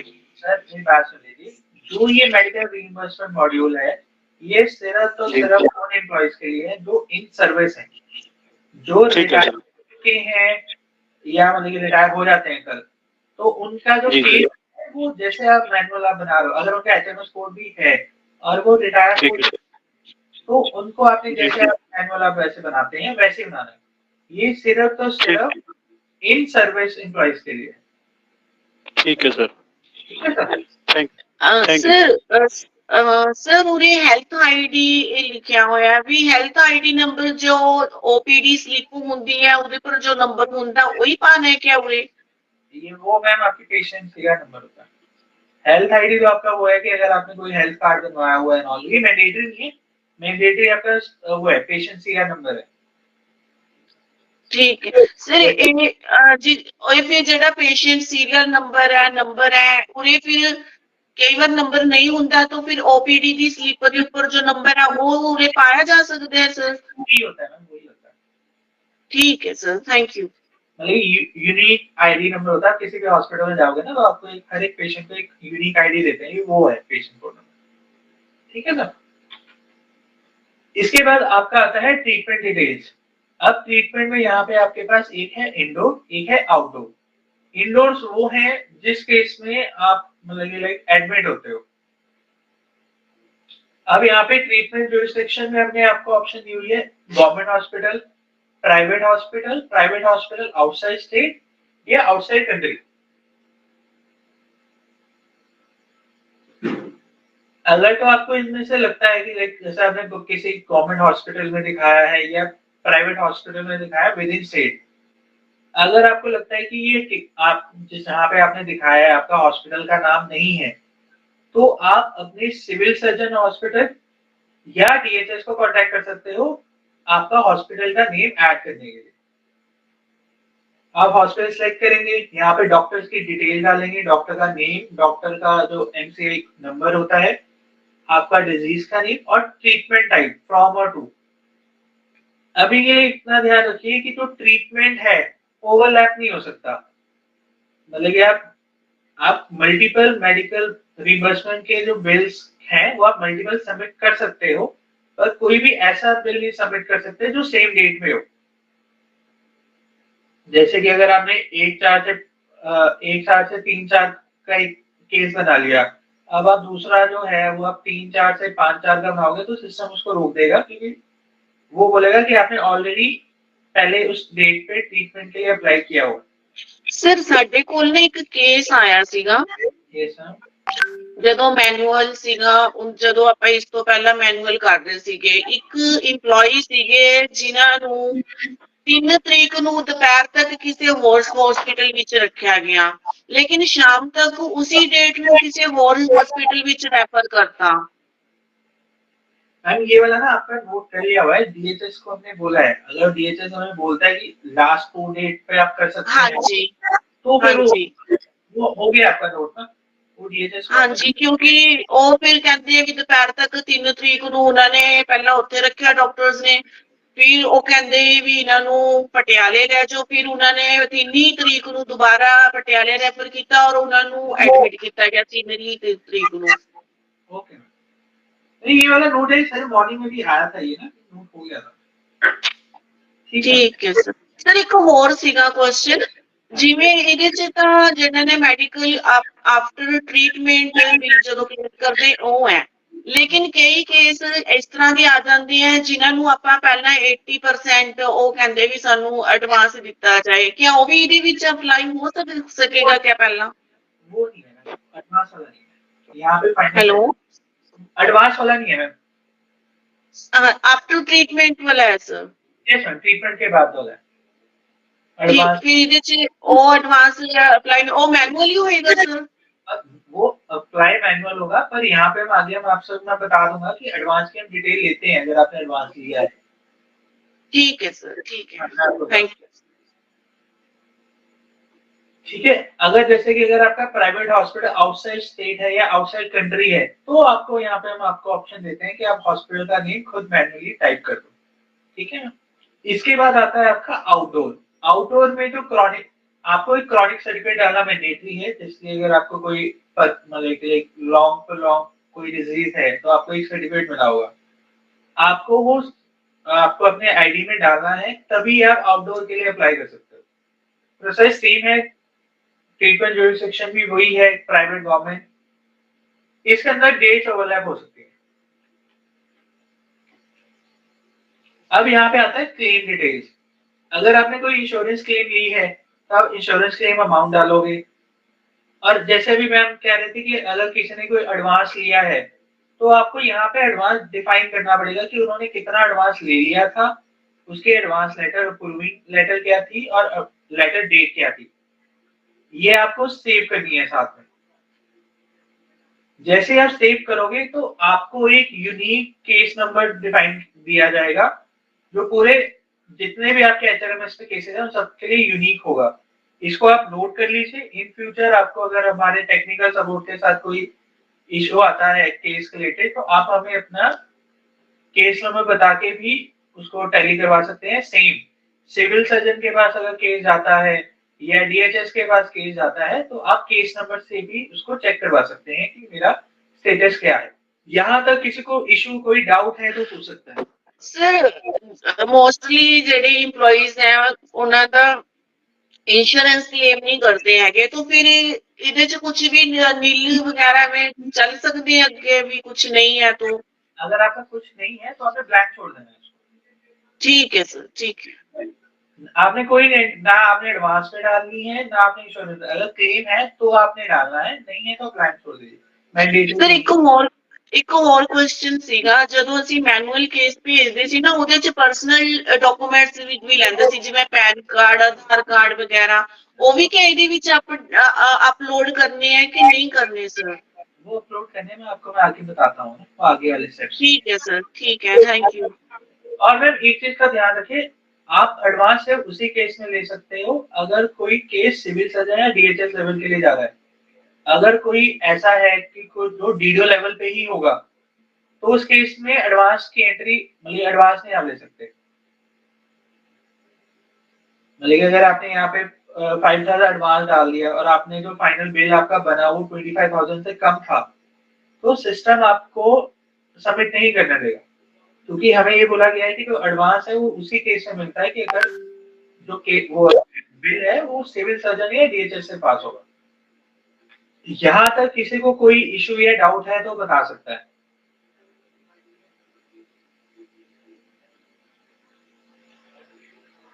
जब आप पेशेंट डिटेल्स को सेव कर दोगे फिर उसके बाद आपने बिल्स की एंट्री करनी है।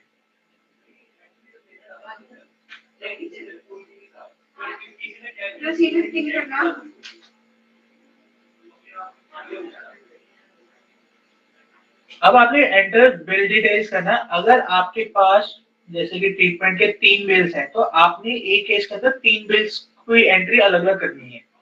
तो आप सबसे पहले बिल नंबर डालोगे, बिल डेट डालोगे। अगर आपके पास उस बिल के अगेंस्ट जीएसटी पिन नंबर है तो आप डाल सकते हो। अगर आपका जीएसटी पिन नहीं है तो आप एनए डाल के आपका हो जाएगा। उसके बाद आपने उस बिल की कॉपी डालनी है। अब यहाँ पे हमने आपको ना डिस्काउंट टाइप दिया है। अगर आपके पास अगर डिस्काउंट ऑन बिल है, ओवरऑल बिल है, तो वो डाल सकते हो।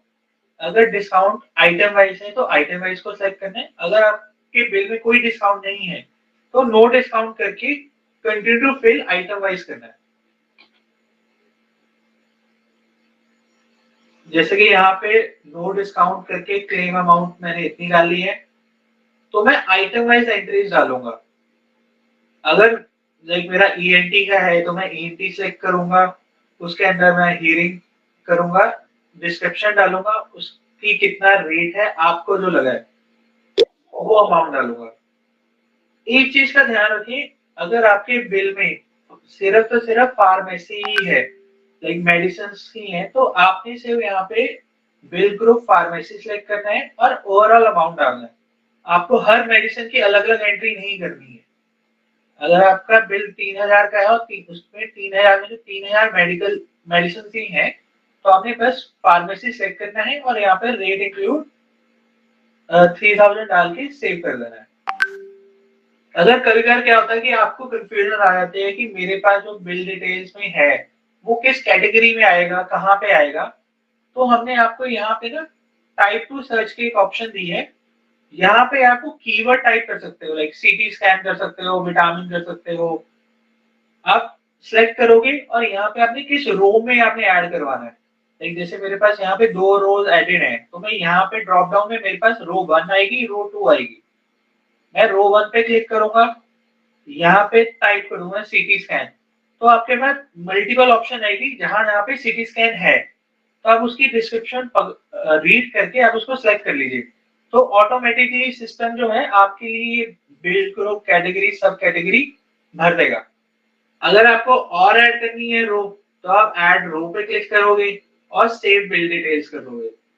जैसे सेव बिल डिटेल करोगे तो आपके ऐड ऑन होता रहेगा। लाइक आपने एक बिल ऐड किया, आपका 5,000 का ऐड हो गया।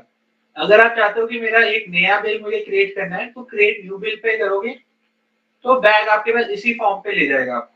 आपने फिर से अपना बिल नंबर डालना है, बिल डेट डालनी है, आपको उस बिल की पीडीएफ कॉपी डालनी है, सेव करना है। ऐसे ही आपका मल्टीपल 5,000 है, 10,000 है, 25,000 है। आपका जो एक बिल है, जितने आपके पास बिल्स हैं आपने उतनी एंट्रीज करनी है। आपने ये नहीं करना कि सारी की सारी बिल्स की एंट्री एक ही बिल में कर देनी है। जितने आपके पास ट्रीटमेंट के अगेंस्ट आपको बिल्स मिले हैं आपने हर एक बिल की अपनी अपनी करनी है। तो जैसे आप ऐड करते रहोगे आपका जो फाइनल क्लेम अमाउंट है उस हिसाब से ऐड ऑन होता रहेगा। जब आपने सारी फिल्ड डाल दिए फिर उसके बाद आपने डॉक्यूमेंट्स अपलोड करने हैं। डॉक्यूमेंट अपलोड के लिए माई सर्विस में मेडिकल बिल पर्सनल के अंदर हमने ऑप्शन दी हुई है upload submit medical bill self. वहां पे आपने केस नंबर सेलेक्ट करना है। जो भी आपने केस अभी डिटेल सेव की थी, आपको जो केस नंबर दिया था आपने उस केस नंबर के अगेंस्ट डॉक्यूमेंट डालने हैं। आपसे रिक्वेस्ट ये है कि आप किसी और का केस नंबर के अगेंस्ट कोई और डॉक्यूमेंट ना अपलोड करें। फिर यहाँ पे आते हैं आपके पास डॉक्यूमेंट टाइप्स। यहाँ पे जैसे डिस्चार्ज समरी है, एसेंशियल सर्टिफिकेट है और सपोर्टिंग डॉक्यूमेंट। अगर जैसे कि अगर आपने कोई इंश्योरेंस क्लेम लिया था तो आपको इंश्योरेंस के डॉक्यूमेंट डालने हैं। अगर आपने कोई एडवांस लिया था, एडवांस की लेटर आपने वहां पे नंबर और डेट तो डाल दिया, पर आपने यहाँ पे सपोर्टिंग डॉक्यूमेंट के लिए उसके लिए वो एडवांस के डॉक्यूमेंट डालने हैं जो आपको लेटर मिली है एंड ऑल। अगर आपका कोई आउटसाइड ऑफ कंट्री होता है तो आपको अपने जो आपके उसके रिलेटेड आपको अप्रूवल मिली होगी वो डॉक्यूमेंट आपको डालना है आपके डिपार्टमेंट से। हाँ, अब कभी कभी क्या केस होता है कि आपका जो ट्रीटमेंट था वो 6 महीने से ज्यादा था पुराना। अगर तो आप विद इन 6 मंथ करते हैं तो आप ऑल नॉर्मल प्रोसेस कर सकते हैं। अगर 6 महीने या उससे पुराना है कोई केस जिसको आप अब सबमिट कर रहे हो तो हम यहाँ पे हम आपसे डिले सर्टिफिकेट मांगते हैं। मतलब कि उसके अंदर आपको अपना डिले सर्टिफिकेट के अंदर आपको रीजन बताना होता है कि आपका क्या रीजन था और उसको अप्रूवल लेनी होती है आपके डीडीओ से। और आपकी रही बात आपके जो पैन कार्ड है, आधार कार्ड है, वो आपको जो ये डिस्चार्ज समरी है उसके अंदर अपेंड करके आपको भेजनी है। आपको मतलब कि अलग से डॉक्यूमेंट्स नहीं इसमें अपलोड करने की वो है दी हुई हमने। आपको डिस्चार्ज समरी के अंदर ही सारे डॉक्यूमेंट जो एक्साइज जो बिल के अलावा एसेंशियल सर्टिफिकेट के अलावा जो भी डॉक्यूमेंट्स हैं अलग से वो आप डिस्चार्ज समरी के अंदर कंपाइल करके एक फाइल के अंदर डाल के सबमिट करोगे। ਸਰ ਇੱਕ ਕੁਐਸਚਨ ਸੀਗਾ ਜਿਹੜੀ ਆਪਾਂ ਇਸ ਤੋਂ ਪਹਿਲਾਂ ਜਿੱਥੇ ਆਪਾਂ ਬਿੱਲ ਆਨਲਾਈਨ ਕਰ ਰਹੇ ਸੀਗੇ ਹਾਂਜੀ ਪੂਰੇ ਸਰ ਜਿੰਨੇ ਵੀ ਬਿੱਲ ਪਾਣੇ ਕਿ ਉਹਨਾਂ ਨੂੰ ਸਿੰਗਲ ਅਟੈਚ ਕਰਨਾ ਹੈ ਕਿ ਆਪਾਂ ਪੂਰੇ ਸਾਰੇ ਬਿੱਲ ਦੀ ਇੱਕ ਪੀਡੀਐਫ बना के भी वैसे तो मैम ये है कि आप सिंगल बिल डालो। आप ये कर सकते हो कि जैसे फार्मेसी के बिल्स आपके 3-4 हैं उनको आप कंपाइल करके इकट्ठा एक पीडीएफ बना के इसके अंदर डाल लो। अगर आपके अलग अलग बिल्स हैं, अलग अलग कैटेगरी हैं तो आपको सिंगल बिल डाल दें। मतलब कि जैसे एक फार्मेसी का है, एक आपका एक्सरे का बिल है, एक आपका हो सकता है ईएनटी का कोई बिल है, तो आपको इंडिविजुअल बिल्स डालना है यहाँ पे। ऐसा नहीं है कि पूरी फाइल स्कैन कर ली बिल की स्लिप्स की फिर उसको अटैच कर दे एकदम से, ऐसे नहीं करना है। ना बिल्स आपको इंडिविजुअल डालने हैं। जो यहाँ पे डिस्चार्ज समरी आ रही है ना, ये वो है जो आपकी लाइक प्रिस्क्रिप्शन लिखी होती है और बिल्स के अलावा जो डॉक्यूमेंट जो भी और कुछ है वो डिस्चार्ज समरी में डालनी है आपने। जैसे कि ओपीडी स्लिप होगी और पर्सनल डॉक्यूमेंट्स हो गए। हाँ, पर्सनल डॉक्यूमेंट हो गए जहाँ पे वो होती है होता है आपका ट्रीटमेंट समरी होती है सारी की सारी, वो सारी की सारी आपको इसमें डालनी है। सर जैसे मैनुअल में ना पहले हम रिवर्समेंट फॉर्म मैनुअली भरते थे और डॉक्टर के साइन होते थे, स्टैम्प लगती थी, वो सारे फॉर्म पहले की तरह ही भरने हैं कि अभी नहीं भरने हैं? वो मैं बताता हूँ आपका। आप ठीक है सर। ना तो जब यहाँ पे आगे देखो यहाँ पे एसेंशियल सर्टिफिकेट है, तो ये आपका एसेंशियल सर्टिफिकेट जो एचएमएस में जनरेट होता है वो है, इसको आपने साइन करवाना है डॉक्टर से। सर ਜਦੋਂ एम्प्लॉई ਇਸ ਨੂੰ ਆਪਣਾ ਮੈਡੀਕਲ ਬਿੱਲ ਅਪਲਾਈ ਕਰੇਗਾ, ਅਪਲਾਈ ਕਰਨ ਤੋਂ ਬਾਅਦ ਉਸਕੋ ਇਹ ਨਿਕਲੇਗਾ, ਫਿਰ ਇਸ ਦਾ ਪ੍ਰਿੰਟ ਕੱਟ ਕੇ ਫਿਰ ਉਹ ਡਾਕਟਰ ਕੋਲੋਂ ਇਸ ਨੂੰ ਵੈਰੀਫਾਈ ਕਰਵਾ ਲੈ ਕੇ ਜਾएंगे। यस मैम, यही कह रहे हो ना सर ਤੁਸੀਂ? यस मैम, यही कह रहा हूँ। ठीक है सर, थैंक यू। जैसे आपके सारे डॉक्यूमेंट अपलोड हो जाएंगे तो एम्प्लॉय के पास सबमिट का ऑप्शन आएगा। सबमिट में जैसे क्लिक करेगा तो आपके पास यहाँ पे सेल्फ डिक्लेरेशन आएगी, अंडरटेकिंग।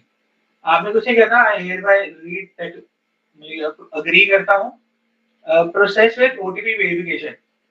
ओटीपी डालोगे, जो भी आईडी से रिक्वेस्ट सबमिट होगी, अगर एम्प्लॉय अपनी पर्सनल आईडी से कर रहा है तो एम्प्लॉय को ओटीपी जाएगा इसके अप्रूवल के लिए। अगर डाटा एंट्री एम्प्लॉय के बिहाफ में भर रहा है तो डाटा एंट्री को ओटीपी जाएगा अप्रूवल के लिए। अगर तो आपका सारा प्रोसेस सही है तो आपका डाटा सबमिटेड सक्सेसफुली, मतलब कि आप एम्प्लॉय जो है मेडिकल ब्रांच को भेज देगा आपकी रिक्वेस्ट। अगर यहाँ पे मोस्ट ऑफ द टाइम जो आपको इश्यूज आएंगे, यहाँ पे एक एरर आएगा कि बिल फ्लो नॉट डिफाइंड। इसका मतलब ये है कि जो उसका ऑफिस है एम्प्लॉय का, उसने अपने ऑफिस में मेडिकल बिल फ्लो डिफाइन नहीं किया। उस एरर का मतलब ये है कि इस ऑफिस में बिल फ्लो तो डिफाइन है पर स्टाफ मेंबर डिफाइन नहीं है।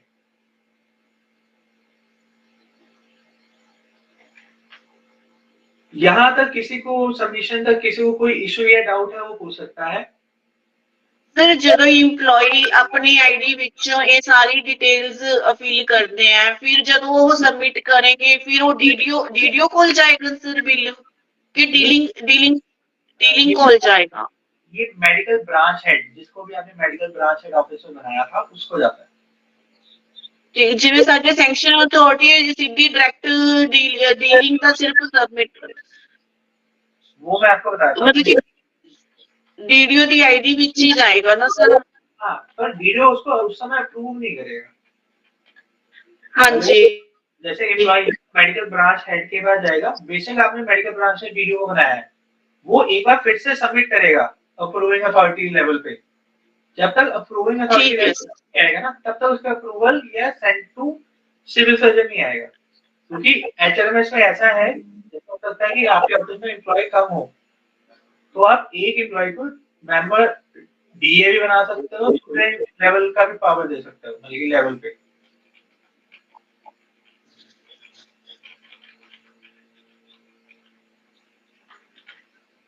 अब आपका यहाँ पे आता है अपडेट क्रॉनिक डिसीज सर्टिफिकेट। अब इसके अंदर क्या है कि अगर एम्प्लॉयज को एक या मल्टीपल क्रॉनिकल डिसीजेज हैं तो एम्प्लॉय मल्टीपल एंट्रीज डाल सकता है। जब तक इसके अंदर वो सर्टिफिकेट नहीं डाला होगा तब तक एम्प्लॉय आउटडोर में क्रॉनिक के अंदर ट्रीटमेंट रिक्वेस्ट नहीं डाल सकता। यहां तक किसी को कोई इशू है डाउट है वो पूछ सकता है मैम।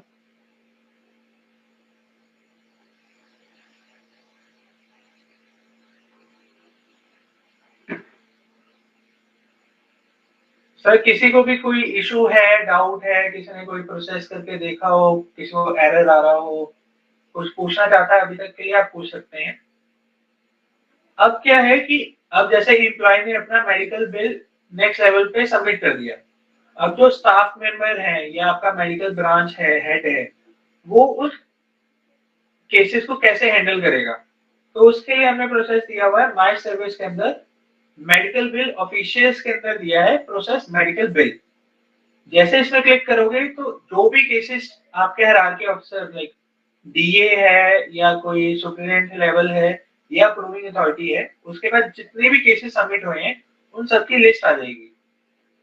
वो हायरार्की ऑफिसर स्टाफ मेंबर जो है वो एक सिंगल व्यू पे क्लिक करेगा, उसको उस केस के अगेंस्ट उसको डिटेल शो होगी।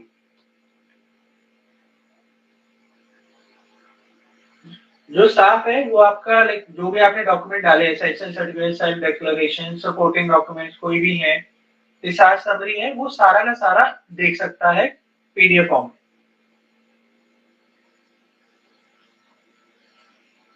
अब क्या है ऑटोमेटिकली जो यहाँ पे आपके पास जैसे एम्प्लॉय ने इस केस में 2 बिल्स भेजे हैं साथ में,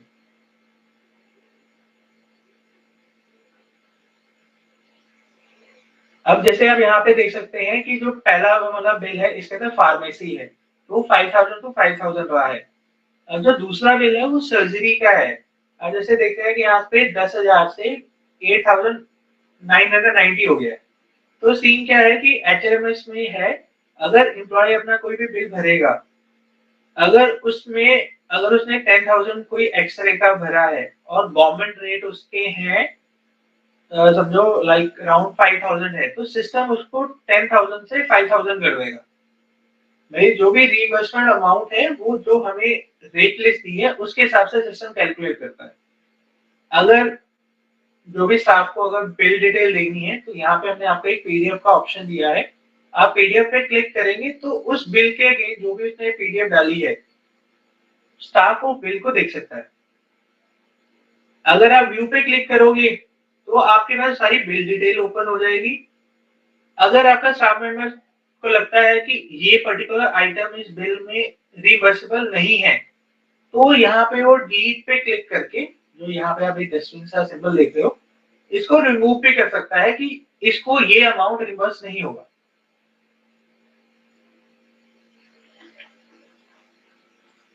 ਹੈਲੋ हाँ जी मैम। ਜਿਵੇਂ ਹੁਣ ਤੁਸੀਂ ਐਕਸ-ਰੇ ਦੀ ਗੱਲ ਕੀਤੀ ਹੈ, ਹੁਣ ਆਪਾਂ ਨੂੰ ਪਰ ਐਕਸ-ਰੇ 150 ਕੀਤਾ ਹੈ ਚਾਰਜ ਵੀ ਗਵਰਨਮੈਂਟ ਨੇ हाँ तो ਵੀ 150 ਐਕਸ-ਰੇ ਦਾ। ਹਾਂਜੀ, ਤੇ ਸਰ ਹੁਣ ਜਿਵੇਂ ਉਹ ਕਈ ਵਾਰ 1000-1500 ਲੈ ਕੇ ਆਉਂਦੇ ਆ, ਆਪਾਂ ਉਹਨੇ ਪਾਉਂਦੇ ਕਿਉਂ ਆਪਣੇ ਆਪ 150 ਚ ਕਨਵਰਟ ਹੋ जाएगा? मेरा ऐसा है कि एक्सरे की जो कैटेगरीज है, मतलब कि अगर आपने कोई लेग एक्सरे किया उसके रेट अलग हैं, चेस्ट एक्सरे के अलग हैं। मतलब कि ना इसमें ऐसा मतलब कि नॉर्मल एक्सरे 150 है, एक चेस्ट एक्सरे का जैसे 500 है। मतलब कि एक कैटेगरी है, सीटी स्कैन की उसमें कैटेगरीज है, आप जो कैटेगरी के अगेंस्ट सेलेक्ट करोगे उसका ही रेट डिफाइन करेगा।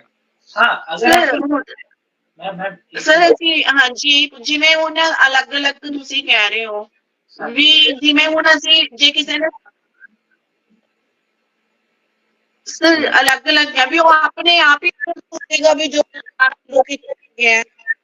यस मैम, अगर आप यहाँ पे जब ये फिल कर रहा है ना, तो यहाँ पे जब आप एक्सरे टाइप करोगे ना, जहाँ पे एम्प्लॉय आइटम वाइज बढ़ता है, हमने ऊपर ना टाइप विद सर्च दी है, यहाँ पे आप एक्सरे सर्च करोगे तो आपके मल्टीपल एक्सरे की ऑप्शन आएगी कि एक्सरे ये चेस्ट का है, एक्सरे लेग्स का है, आपने उस कैटेगरी को सिलेक्ट करना है, उसके अगेंस्ट उसको लेना है, रेट डिफाइन करनी है। ठीक है मैम?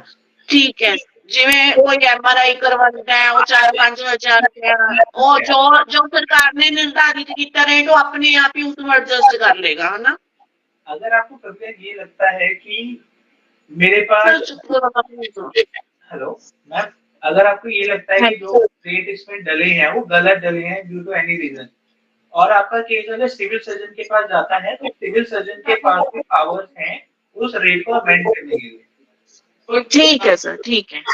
बाइट क्योंकि इसमें ना सिस्टम में ऐसा है कि काफियों के रेट अलग अलग हैं। कभी हो सकता है आपने नॉर्मल एक्सरे का डाल दिया, उसका रेट अलग था, तो रादर हो सकता है कि आपको वापस केस आ जाए करेक्ट करने के लिए, नहीं तो आप उनसे भी रिक्वेस्ट कर सकते हैं कि उसको उस वाले रेट के हिसाब से उसकी रिम्बर्समेंट अमाउंट कर दें। वो सिर्फ सिविल सर्जन और डीएचएस का डीलिंग हैंड ही कर सकता है। ठीक है सर, थैंक यू। अब ऐसे ही है, जैसे ही आपके पास आएगा आप नोटिंग डालोगे, अब आपके हर एक जो भी स्टाफ मेंबर है उसके पास ऑप्शन आती है फॉरवर्ड रिक्वेस्ट, वो फॉरवर्ड कर सकता है रिक्वेस्ट, सेंड बैक करना चाहे सेंड बैक कर सकता है। अगर वो फॉरवर्ड करेगा तो वो जो केस है, जो भी आपने फ्लो डिफाइन किया था, अगर ये डीलिंग हैंड के पास था और आपका नेक्स्ट जो हायरार्की अफसर है अप्रूविंग अथॉरिटी है, तो केस ऑटोमेटिकली अप्रूविंग अथॉरिटी के पास चला जाएगा। सेम केस अगर डीए के बाद आपने सुप्रीटेंडेंट लेवल को डिफाइन किया हुआ था तो सुप्रीटेंडेंट लेवल पे चला जाएगा। अगर कभी यार केस में क्या रहता है कि अगर आपके पास मल्टीपल सेम अथॉरिटी है, मतलब कि आपके पास डीए मेंबर टाइप के अंदर 3-4 बंदे हैं या अप्रूविंग अथॉरिटी आपके पास 3 बंदों की है, तो जब भी आपका प्रीवियस अथॉरिटी वाला आपके नेक्स्ट अथॉरिटी को सबमिट करेगा तो उसके पास यहाँ पे मल्टीपल ऑप्शन आएगी कि जैसे कि इस केस में क्या है कि इस बिल फ्लो में अप्रूविंग अथॉरिटी में जो मैंने स्टाफ मेंबर डाले हैं वो एक से ज्यादा डाले हैं, तो यहाँ पे ऑप्शन आती है कि आपने अप्रूवल अथॉरिटी ए को देना है या अप्रूवल अथॉरिटी बी को सबमिट करना है अप्रूवल के लिए। जो भी प्रीवियस अथॉरिटी होगा वो उसको सिलेक्ट करेगा और सबमिट करेगा, तो ये केस दूसरे वाले अप्रूविंग अथॉरिटी के पास चला जाएगा। यहाँ पे स्टेप किसी में सबको क्लियर हो गया मैम? ਅਗਰ ਜਿਵੇਂ ਤੁਸੀਂ ਕਹਿ ਰਹੇ ਸੀਗੇ ਵੀ ਅਗਰ ਕਿਸੇ ਨੇ ਵੀ ਨਹੀਂ ਕੋਈ ਆਬਜੈਕਸ਼ਨ ਲੱਗਦਾ ਕੁਛ ਹੈ, ਜਿਹੜਾ ਉਹ ਬਿੱਲ ਹੈਗਾ ਤਾਂ ਜਦੋਂ ਵਾਪਸ ਜਾਏਗਾ ਉਹ EMPLOYEE ਦੀ ਆਈਡੀ ਕੋਲ ਹੀ जाएगा कि पहला सैंक्शन अथॉरिटी कोल वापस आएगा? मैं आपको जेतु भी भेज। हाँ, मैं आपको अब ये जो है ना सेटबैक है, समझो कि ये आपके अप्रूविंग अथॉरिटी के पास आ गया और आपका जो अप्रूविंग अथॉरिटी अब चाहता है कि मैं इसको केस को वापस एम्प्लॉय को भेजना है, तो अगर विद इन वीडियो लेवल पे ही केस है तो आप डायरेक्टली एम्प्लॉय को भेज सकते हो। अगर मतलब ये केस है सिविल सर्जन के पास या डीएचएस के पास है, तो अगर सिविल सर्जन के पास है, सिविल सर्जन डायरेक्टली एम्प्लॉय को नहीं भेज सकता। सिविल सर्जन क्या करेगा, एम्प्लॉय का जो भी वीडियो था, वीडियो लेवल में जो भी अप्रूविंग अथॉरिटी था उसको ऑब्जेक्शन रेज करके सबमिट करेगा, फिर जो आपका जो वीडियो लेवल का अप्रूविंग अथॉरिटी है वो उसको एम्प्लॉय को सबमिट करेगा। सेम डीएचएस में भी है। डीएचएस पहले सिविल सर्जन को भेजेगा ऑब्जेक्शन रेज करके, सिविल सर्जन फिर वापस डीडीओ लेवल पे ऑब्जेक्शन के लिए भेजेगा, फिर जो डीडीओ लेवल का अप्रूविंग अथॉरिटी है वो एम्प्लॉय को भेजेगा। इस लेवल पे आप वापस भेजोगे अगर आपने एम्प्लॉय को भेजना है। ਸਰ ਜਿਵੇਂ ਅਸੀਂ ਇਹ ਸ਼ਾਇਦ ਦੁਪਹਿਰੇ ਵੀ ਕੁਐਸਚਨ ਪੁੱਟ ਕੀਤਾ ਸੀਗਾ, ਸਾਨੂੰ ਉਦੋਂ ਆਵਾਜ਼ ਨਹੀਂ ਸੀ ਕਲੀਅਰ ਆਈ, ਦੁਬਾਰਾ ਪਲੀਜ਼ ਕਰਨਾ। ਜਿਵੇਂ ਹੁਣ ਸਾਡੇ ਕੋਲ ਇੱਕ ਕ੍ਰੋਨਿਕ ਪੇਸ਼ੈਂਟ ਹੈ, ਉਹ ਮਤਲਬ ਕਿ ਇੰਪਲੋਈ ਉਹ ਆਪਣੀ ਵਾਈਫ ਦਾ ਕ੍ਰੋਨਿਕ ਟ੍ਰੀਟਮੈਂਟ ਕਰਵਾ ਰਹੇ ਨੇ, ਤੇ ਉਹ ਕਰਵਾ ਰਹੇ ਸੀ ਰਜਿੰਦਰਾ ਹਸਪੀਟਲ ਤੋਂ, ਮਤਲਬ ਕਿ ਉਸ ਦੌਰਾਨ ਤਾਂ ਅਸੀਂ ਸਿਵਲ ਸਰਜਨ ਸਾਹਿਬ ਨੂੰ ਤਾਂ ਭੇਜ ਦੇਣੀ ਹੈ ਕੇਸ, ਸਿੱਧਾ ਆਪਣੇ ਹੈਡ ਆਫਿਸ ਤੋਂ ਨਾ ਬਜਟ ਦੀ ਡਿਮਾਂਡ ਕਰ ਲੈਂਦੇ ਆ, ਉਹਨਾਂ ਦਾ ਰਿਵਰਸਮੈਂਟ ਫਾਰਮ ਭੇਜ ਕੇ ਵੀ ਇਹ ਸਰਕਾਰੀ ਹੋਇਆ। ਤੇ ਹੁਣ ਇਸ ਕੇਸ ਵਿੱਚ ਕਿਆ ਉਸ ਇੰਪਲੋਈ ਦਾ ਉਰੇ ਕੇਸ ऑनलाइन करना पड़ेगा, क्योंकि ये ਤਾਂ सीएमओ साहब को जा रहे हैं ना केस। अगर मैं आपको मैंने स्टार्टिंग में ये बोला, अगर 20 सरकारी है और 25,000 से कम है तो विद इन आपके डीडीओ में ही अप्रूवल होनी है सैंक्शन की, वो सिविल सर्जन सीएमओ को नहीं जाएगा। पर करना ऑनलाइन ही है। हाँ करना वही एक्चुअली मैम, ये ट्रेजरी का वो है, ये हमारा नहीं है, ये आपके ना पटियाला में सबको ही बोला हुआ है कि जो भी मेडिकल बिल्स है वो आपकी जो सैंक्शन है, एचआरएमएस में बिल नहीं बनता है, एचआरएमएस में सैंक्शन बनती है, वो सैंक्शन आपकी एचआरएमएस वाली साथ में अटैच होकर जाएगी। ठीक है सर, ठीक है। ਜਦੋਂ ਮਤਲਬ ਕਿ ਜਦੋਂ ਬਜਟ ਆ ਜਾਏਗਾ, ਆਪਾਂ ਜਦੋਂ ਬਿੱਲ ਉਹਨੂੰ ਹੀ ਬਿੱਲ ਆਨਲਾਈਨ ਕਰਨੇ ਆ, ਉਦੋਂ ਫਿਰ ਇਸ ਨੂੰ ਸੈਂਕਸ਼ਨ ਆਨਲਾइन करिए, है ना सर? होगी सैंक्शन। अब जैसे हेलो हेलो, हाँ जी, इसके सर जैसे कोई सिर्फ या क्रोनिक बिल जो 25,000 से नीचे है वही सीधा खजाने को भेजना है, या कोई भी बिल हो सर जो 25,000 से नीचे डीडीओ हेड पे भेज सकते हैं खजाने को? मैं वही कह रहा हूँ, गवर्नमेंट हॉस्पिटल का 25,000 से कम, ठीक है सर। अगर प्राइवेट 1 रुपए का भी है वो भी सिविल सर्जन को जाएगा। ठीक है सर, वो भी डीडीओ हेड पे जाएगा सर? हाँ मतलब जाएगा, डीडीओ के होते हुए जाएगा, और अप्रूविंग है ना प्राइवेट की, वो सिविल सर्जन है देगा डिपेंडिंग अपॉन आपका अमाउंट है। अगर आपका आउटसाइड कंट्री है और आउटसाइड स्टेट है वो तो जाएगा डीएचएस, पर वो जाएगा ऐसे कि पहले आप अपनी डीडीओ से वो पासिंग करवाओगे, डीडीओ आपका सिविल अगर तो सिविल सर्जन तो सिविल सर्जन में आपका रुक जाएगा, नहीं है तो सिविल सर्जन फिर आगे डीएचएस को फॉरवर्ड करेगा, डिपेंडिंग अपॉन कि आपकी वो लाइक कौन सी जुरिस्डिक्शन है, क्या अमाउंट है, सिस्टम ऑटोमेटिकली उसी हिसाब से आपका केस फ्लो बनाता है आपका। ठीक है सर। अब ऐसे है कि आपके अप्रूविंग आ जाती है, लाइक जैसे ये वाला केस है 25,000 से कम है, तो आपके जो भी आपने अप्रूविंग अथॉरिटी में आपने स्टाफ मैप किया था, उसके बाद यहाँ पे आएगा approve and e sign sanction order. आपको ई साइन के लिए हम अलग पोर्टल में लेके जाते हैं, सेल्फ डिक्लेरेशन, ये आपकी सैंक्शन निकलेगी, डिपेंडिंग अपॉन कि ये डीडीओ है या लाइक सिविल सर्जन है, प्रोसेस सेम है। आप डिक्लेरेशन करेंगे, सबमिट करेंगे, यहाँ पे आप अपना आधार कार्ड नंबर डालेंगे और जनरेट ओटीपी करेंगे। एक चीज का ध्यान रखें, जो भी इसको ई साइन करेगा, जो आधार कार्ड डालोगे वो उसी एम्प्लॉय का होना चाहिए जो आपके अप्रूविंग अथॉरिटी है। सेकंड, जो ओटीपी जाएगा वो आधार कार्ड के रजिस्टर्ड मोबाइल नंबर पे जाएगा, ना कि एचएमएस के रजिस्टर्ड मोबाइल नंबर पे। अगर तो सेम है तो वैलिड गुड है, कोई कभी कभी इशू ये आ जाता है कि हमें ओटीपी नहीं आ रहा, क्योंकि जो इस पेज से ओटीपी जाएगा वो उसके आधार कार्ड के OTP mobile registered mobile number पे जाएगा। अगर आपको चेक करना है कि मेरा मोबाइल नंबर कौन सा है, तो यहाँ पे हम आपको लास्ट 4 डिजिट देते हैं कि आपको चेक करने के लिए कि ये किस नंबर पे जा रहा है। जैसे ही आपका ओटीपी अगर आपका सक्सेस हो जाता है तो आपकी सैंक्शन अप्रूव हो गई है, आप व्यू कर सकते हैं। डीडीओ लेवल का सैंपल ये है, इसमें थोड़े चेंजेस आए हैं। आपने जब आपके पास सैंक्शन आ जाएगी, आपने इस सैंक्शन का प्रिंट लेना है, आईएफएमएस में बिल बनाना है। जब आप बिल सबमिट करोगे ट्रेजरी को, साथ में ये सैंक्शन आपने भेजनी है।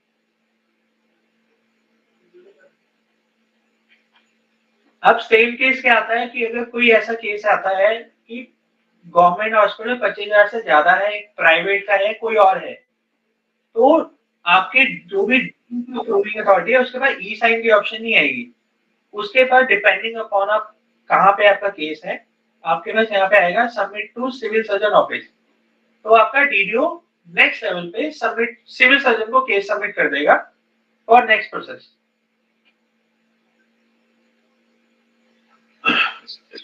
सर ये IFMS ਨਾਲ ਤਾਂ ਨਹੀਂ ਅਟੈਚ ਹੈਗਾ ਨਾ? नहीं मैम, अभी हेलो, अभी नहीं है मैम।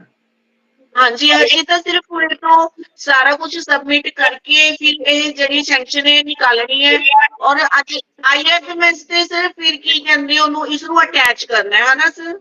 जब ट्रेजरी में आप जब भी अपना मेडिकल बिल भेजोगे ना, तो सैंक्शन है, अप्रूविंग सैंक्शन, ये HLMS के साथ में जाएगी, ये मैंडेटरी है। मतलब कि एमए पुश बिल नहीं है ना सर ये?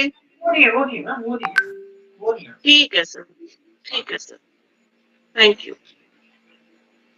अगर आपको अपना बिल ट्रैक करना है तो माई सर्विस में मेडिकल बिल ऑफिशियल में जाके ट्रैक मेडिकल बिल अदर्स, इस अदर के अंदर वो है, तो अगर आप स्टाफ मेंबर में थे और आपके पास कोई भी बिल आया था एक बार भी, आप सारा ट्रैक कर सकते हो किसी का भी। और जहाँ पे ये वर्ड फाइल आ रही है, ये इसका मतलब सैंक्शन है, आप इस पे क्लिक करोगे आपको सैंक्शन डाउनलोड भी हो जाएगी। सेम केस एम्प्लॉय के पास भी है कि मेडिकल पर्सनल में आता है ट्रैक मेडिकल बिल सेल्फ, वो अपना ट्रैक करे, यहाँ से सैंक्शन डाउनलोड कर सकता है। अब आपके पास एक आता है कि कभी कभी क्या होता है कि आपका मतलब कि एम्प्लॉय का जो केस है वो आपने किसी डीलिंग हैंड लेवल पे आपने भेज दिया एम्प्लॉय ने। अब वो डीलिंग हैंड या तो रिटायर हो गया या ट्रांसफर हो गया। अब आपने उसके बिहाफ पे आपने नया डीलिंग हैंड तो बना लिया, पर नए डीलिंग हैंड के पास अभी भी केसेस आए नहीं है। तो जो भी आपका मेडिकल ब्रांच हेड है उसके पास अथॉरिटी है कि वो जो केस है मेडिकल केस, एक मतलब कि एक मेडिकल मेंबर से दूसरे मेडिकल मेंबर में भेज सकता है, और मेडिकल मेंबर सेम होने चाहिए। मतलब कि अगर डीए लेवल का था तो वो डीए से ही डीए को भेज सकता है, ये नहीं है कि वो डीए से डायरेक्टली अप्रूविंग अथॉरिटी को आप शिफ्ट कर दोगे। यहाँ पे जैसे medical bill pending with DA level, जो भी आपका एम्प्लॉय ट्रांसफर हो गया, एग्जिट हो गया, उसको सेलेक्ट करोगे। जैसे आप सेलेक्ट सर्च करोगे, उस एम्प्लॉय के जितने भी पेंडिंग केसेस थे आपके पास सारे शो हो जाएंगे। आपने टिक करना है ट्रांसफर टू जो भी आपने नया डीलिंग हैंड या नया अप्रूवल अथॉरिटी भी अगर आपने डिफाइन किया है, उसको सिलेक्ट करके अपडेट करोगे, ऑटोमेटिकली जितने भी आपके केसेस हैं वो शिफ्ट हो जाएंगे नए वाले आपके स्टाफ मेंबर के पास। यहाँ तक किसी को भी डीडो लेवल पे कोई इशू है, डाउट्स है, वो पूछ सकता है। हेलो, हाँ जी मैम। हाँ जी सर, जैसे डीडीओ किसी का क्रॉनिक का है जैसे मेडिकल ना, यस मैम। तो उसके टेस्ट के तो रेट जैसे होते नहीं है हमारे पास है, हम भेजते सीएम ऑफिस जाता है। क्रॉनिक पेशेंट के जो टेस्ट है, सीटी स्कैन है, एक्सरे या कोई भी ब्लड टेस्ट है, उसका जैसे 25 तक तो यहीं पे हो जाता है। Yes ma'am. फिर उसका कैसे है, मतलब यहीं पे आ जाएंगे इनके रेट? ऐसा है कि आप जो यहाँ पे एम्प्लॉय ब्लड टेस्ट के डालेगा इस ऑप्शंस में कि हाँ मेरा जी, कोई ब्लड टेस्ट है या कोई भी सीटी स्कैन है, अगर आपका हाँ जी, नीचे है, हाँ जी, जैसे आपके डीलिंग हैंड के पास आएगा ना, हाँ जी, ऑटोमेटिकली जो हमें रेट डिफाइन किए हुए हैं सिस्टम उसी अच्छा, रेट, ओके, अगर आपका 25,000 है, आपने उसके अंदर एक्सरे सीटी स्कैन सब कुछ डाल दिया, 25,000 का बना, तो ठीक है, ऑटोमेटिकली उसको जो भी हमारे पास रेट डिफाइंड है, ठीक है, हो सकता है कि जो आपने 25,000 डाला रेट के हिसाब से जो गवर्नमेंट रेट है कुछ है वो अराउंड 15, तो सिस्टम ऑटोमेटिकली उसको 15 कर देगा। अच्छा, तो मतलब हाँ, अब वो वेरिफिकेशन के लिए भेजने नहीं पड़ेगा, यहीं पे हो जाएगा। हाँ, अगर आपको अगर ऐसा है कि हमने ना जो एडिट करने की भी ऑप्शन है, हमने सिर्फ सिविल सर्जन और डीएचएस को दी है। अगर आपको लगता है कि इसमें रेट में डिफरेंस है, आप चेंज करना चाहते हो, फिर आपको डीएचएस को कांटेक्ट करना पड़ेगा। डीएचएस अपने लेवल पे अगर करेक्शन करेगा फिर आपके पास यहाँ पे चेंज आ सकता है। हेलो हेलो, ਹੈਲੋ ਹਾਂਜੀ ਸਰ, ਸਾਡੇ ਬਿੱਲ ਨਾ ਜਿਵੇਂ ਤੁਸੀਂ ਕਹਿ ਰਹੇ ਹੋ ਡੀਡੀਓ ਲੈਵਲ 25,000 ਤੱਕ ਸੈਂਕਸ਼ਨ ਕਰ ਸਕਦਾ ਹੈ, ਬਟ ਸਾਡੇ ਸਾਰੇ ਜੇ 10,000 ਦਾ ਬਿੱਲ ਹੋਵੇ ਸਰ, ਉਹ ਸੀਐਸ ਆਫਿਸ ਤੋਂ ਹੁਣ ਸੈਂਕਸ਼ਨ ਆਉਂਦੀ ਹੈ, ਉਹਦੇ ਵਿੱਚ ਫਿਰ ਈ ਸਾइन ਅਸੀਂ ਤਾਂ नहीं कर सकते, वो तो सीएस ऑफिस ही कर सकता है। तो 10,000 है वो सरकारी का है या प्राइवेट का है?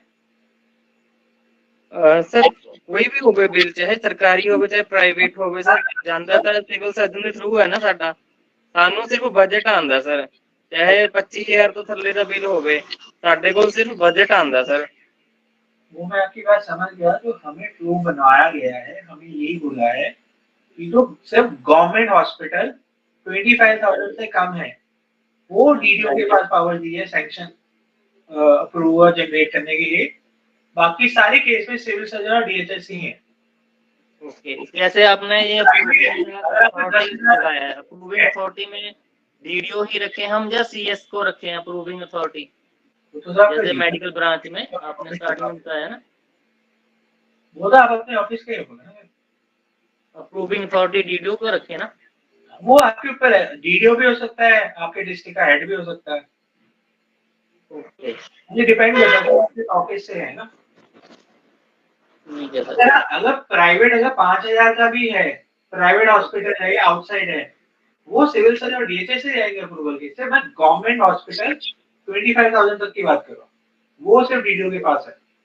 नहीं उसी में पूछ रहा हूँ सर, जैसे हमारे पास आपने स्टार्टिंग में बताया मेडिकल ब्रांच में और सभी को देने हैं, अपने रोल देने हैं, उसमें जैसे हमने रोल दे दिया, एम्प्लॉय ने किया, पहले एम्प्लॉय का आ जाएगा, फिर जैसे मैं डील करता हूँ तो मेरा नाम आ जाएगा, बिल क्रिएट करना जो भी हमने करना है, उसके बाद जो अप्रूविंग अथॉरिटी है वो हम डीडीओ को बनाए या सीनियर असिस्टेंट को बनाए?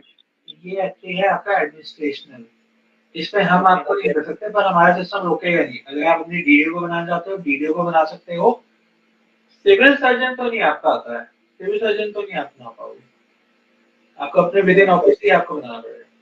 ठीक है सर, मतलब उसके आगे ऑप्शन तो आएगी ना, जैसे प्राइवेट का है तो अपने आप ही जाएगा ना सीएस के पास। प्राइवेट के केस में यहाँ पे आपको अप्रूव नहीं आएगी, जैसे ये देखो ना स्क्रीन पे submit to civil surgeon, case आएगा आपके अप्रूविंग अथॉरिटी के पास ही, वहां पे सिस्टम चेक होगा कि अगर ये गवर्नमेंट या 25,000 में है कम है तो वहां पे आ जाएगा कि आपका डीडीओ या जो भी आपने अप्रूविंग अथॉरिटी लगाई है वो अप्रूव कर देगा। अगर 25,000 से सरकारी ऊपर है या प्राइवेट है कुछ और कैटेगरी है तो ऑटोमेटिकली यहाँ पे आएगा submit case to civil surgeon, वो अप्रूव ही नहीं कर सकता। Thank you sir. ਜਦੋਂ ਇਹ ਸਾਰੇ ਬਿੱਲ ਅਪਲੋਡ ਹੋ ਜਾਣਗੇ, हेलो हेलो हाँ जी यस मैम बताइए सर, ਜਦੋਂ ਸਾਰੇ ਬਿੱਲ ਆਪਾਂ ਅਪਲੋਡ ਕਰ ਦਿੰਦੇ ਆ, ਫਿਰ ਸੀਐਮਓ ਸਾਹਿਬ ਕੋਲ ਸਾਰੀ ਹਾਰਡ ਕਾਪੀਜ਼ ਜਾਏਗੀ ਬਿੱਲ ਦੀ ਜਿਵੇਂ ਪਹਿਲਾਂ ਜਾਂਦੀ ਸੀਗੀ? मैम हमें डीएचएस को बोला कि आप सारा का सारा सॉफ्ट कॉपी में भेजिए, ये आपको क्लैरिफिकेशन सिविल सर्जन या डीएचएस से लेनी पड़ेगी। मैम अगर तो आपको आता है इशू टेक्निकल, मतलब कि लाइक जैसे आपको कोई एरर आ गया फिर तो आपने हमें ही कांटेक्ट करना है। अगर मैम सभी को रिक्वेस्ट है कि अगर आपको कोई भी इशू आता है जो टेक्निकल है लाइक एचआरएम से रिलेटेड है, तो आप कोई भी आप एम्प्लॉय पर्सनल हो या डीलिंग है तो आपने अपनी पर्सनल आईडी खोलनी है, माई सर्विस के अंदर हमने ऑप्शन दी हुई है आपको submit query with technical support, यहाँ पे जाना आपने, यहाँ पे आप अपना जो भी आपको है, अगर आपको मेडिकल के रिलेटेड है मेडिकल सेलेक्ट कर लीजिए, लीव मैनेजमेंट के रिलेटेड है वो सेलेक्ट कर लीजिए। उसके बाद आप यहाँ पे अपनी डिस्क्रिप्शन डालेंगे आपको क्या इशू आ रहा है।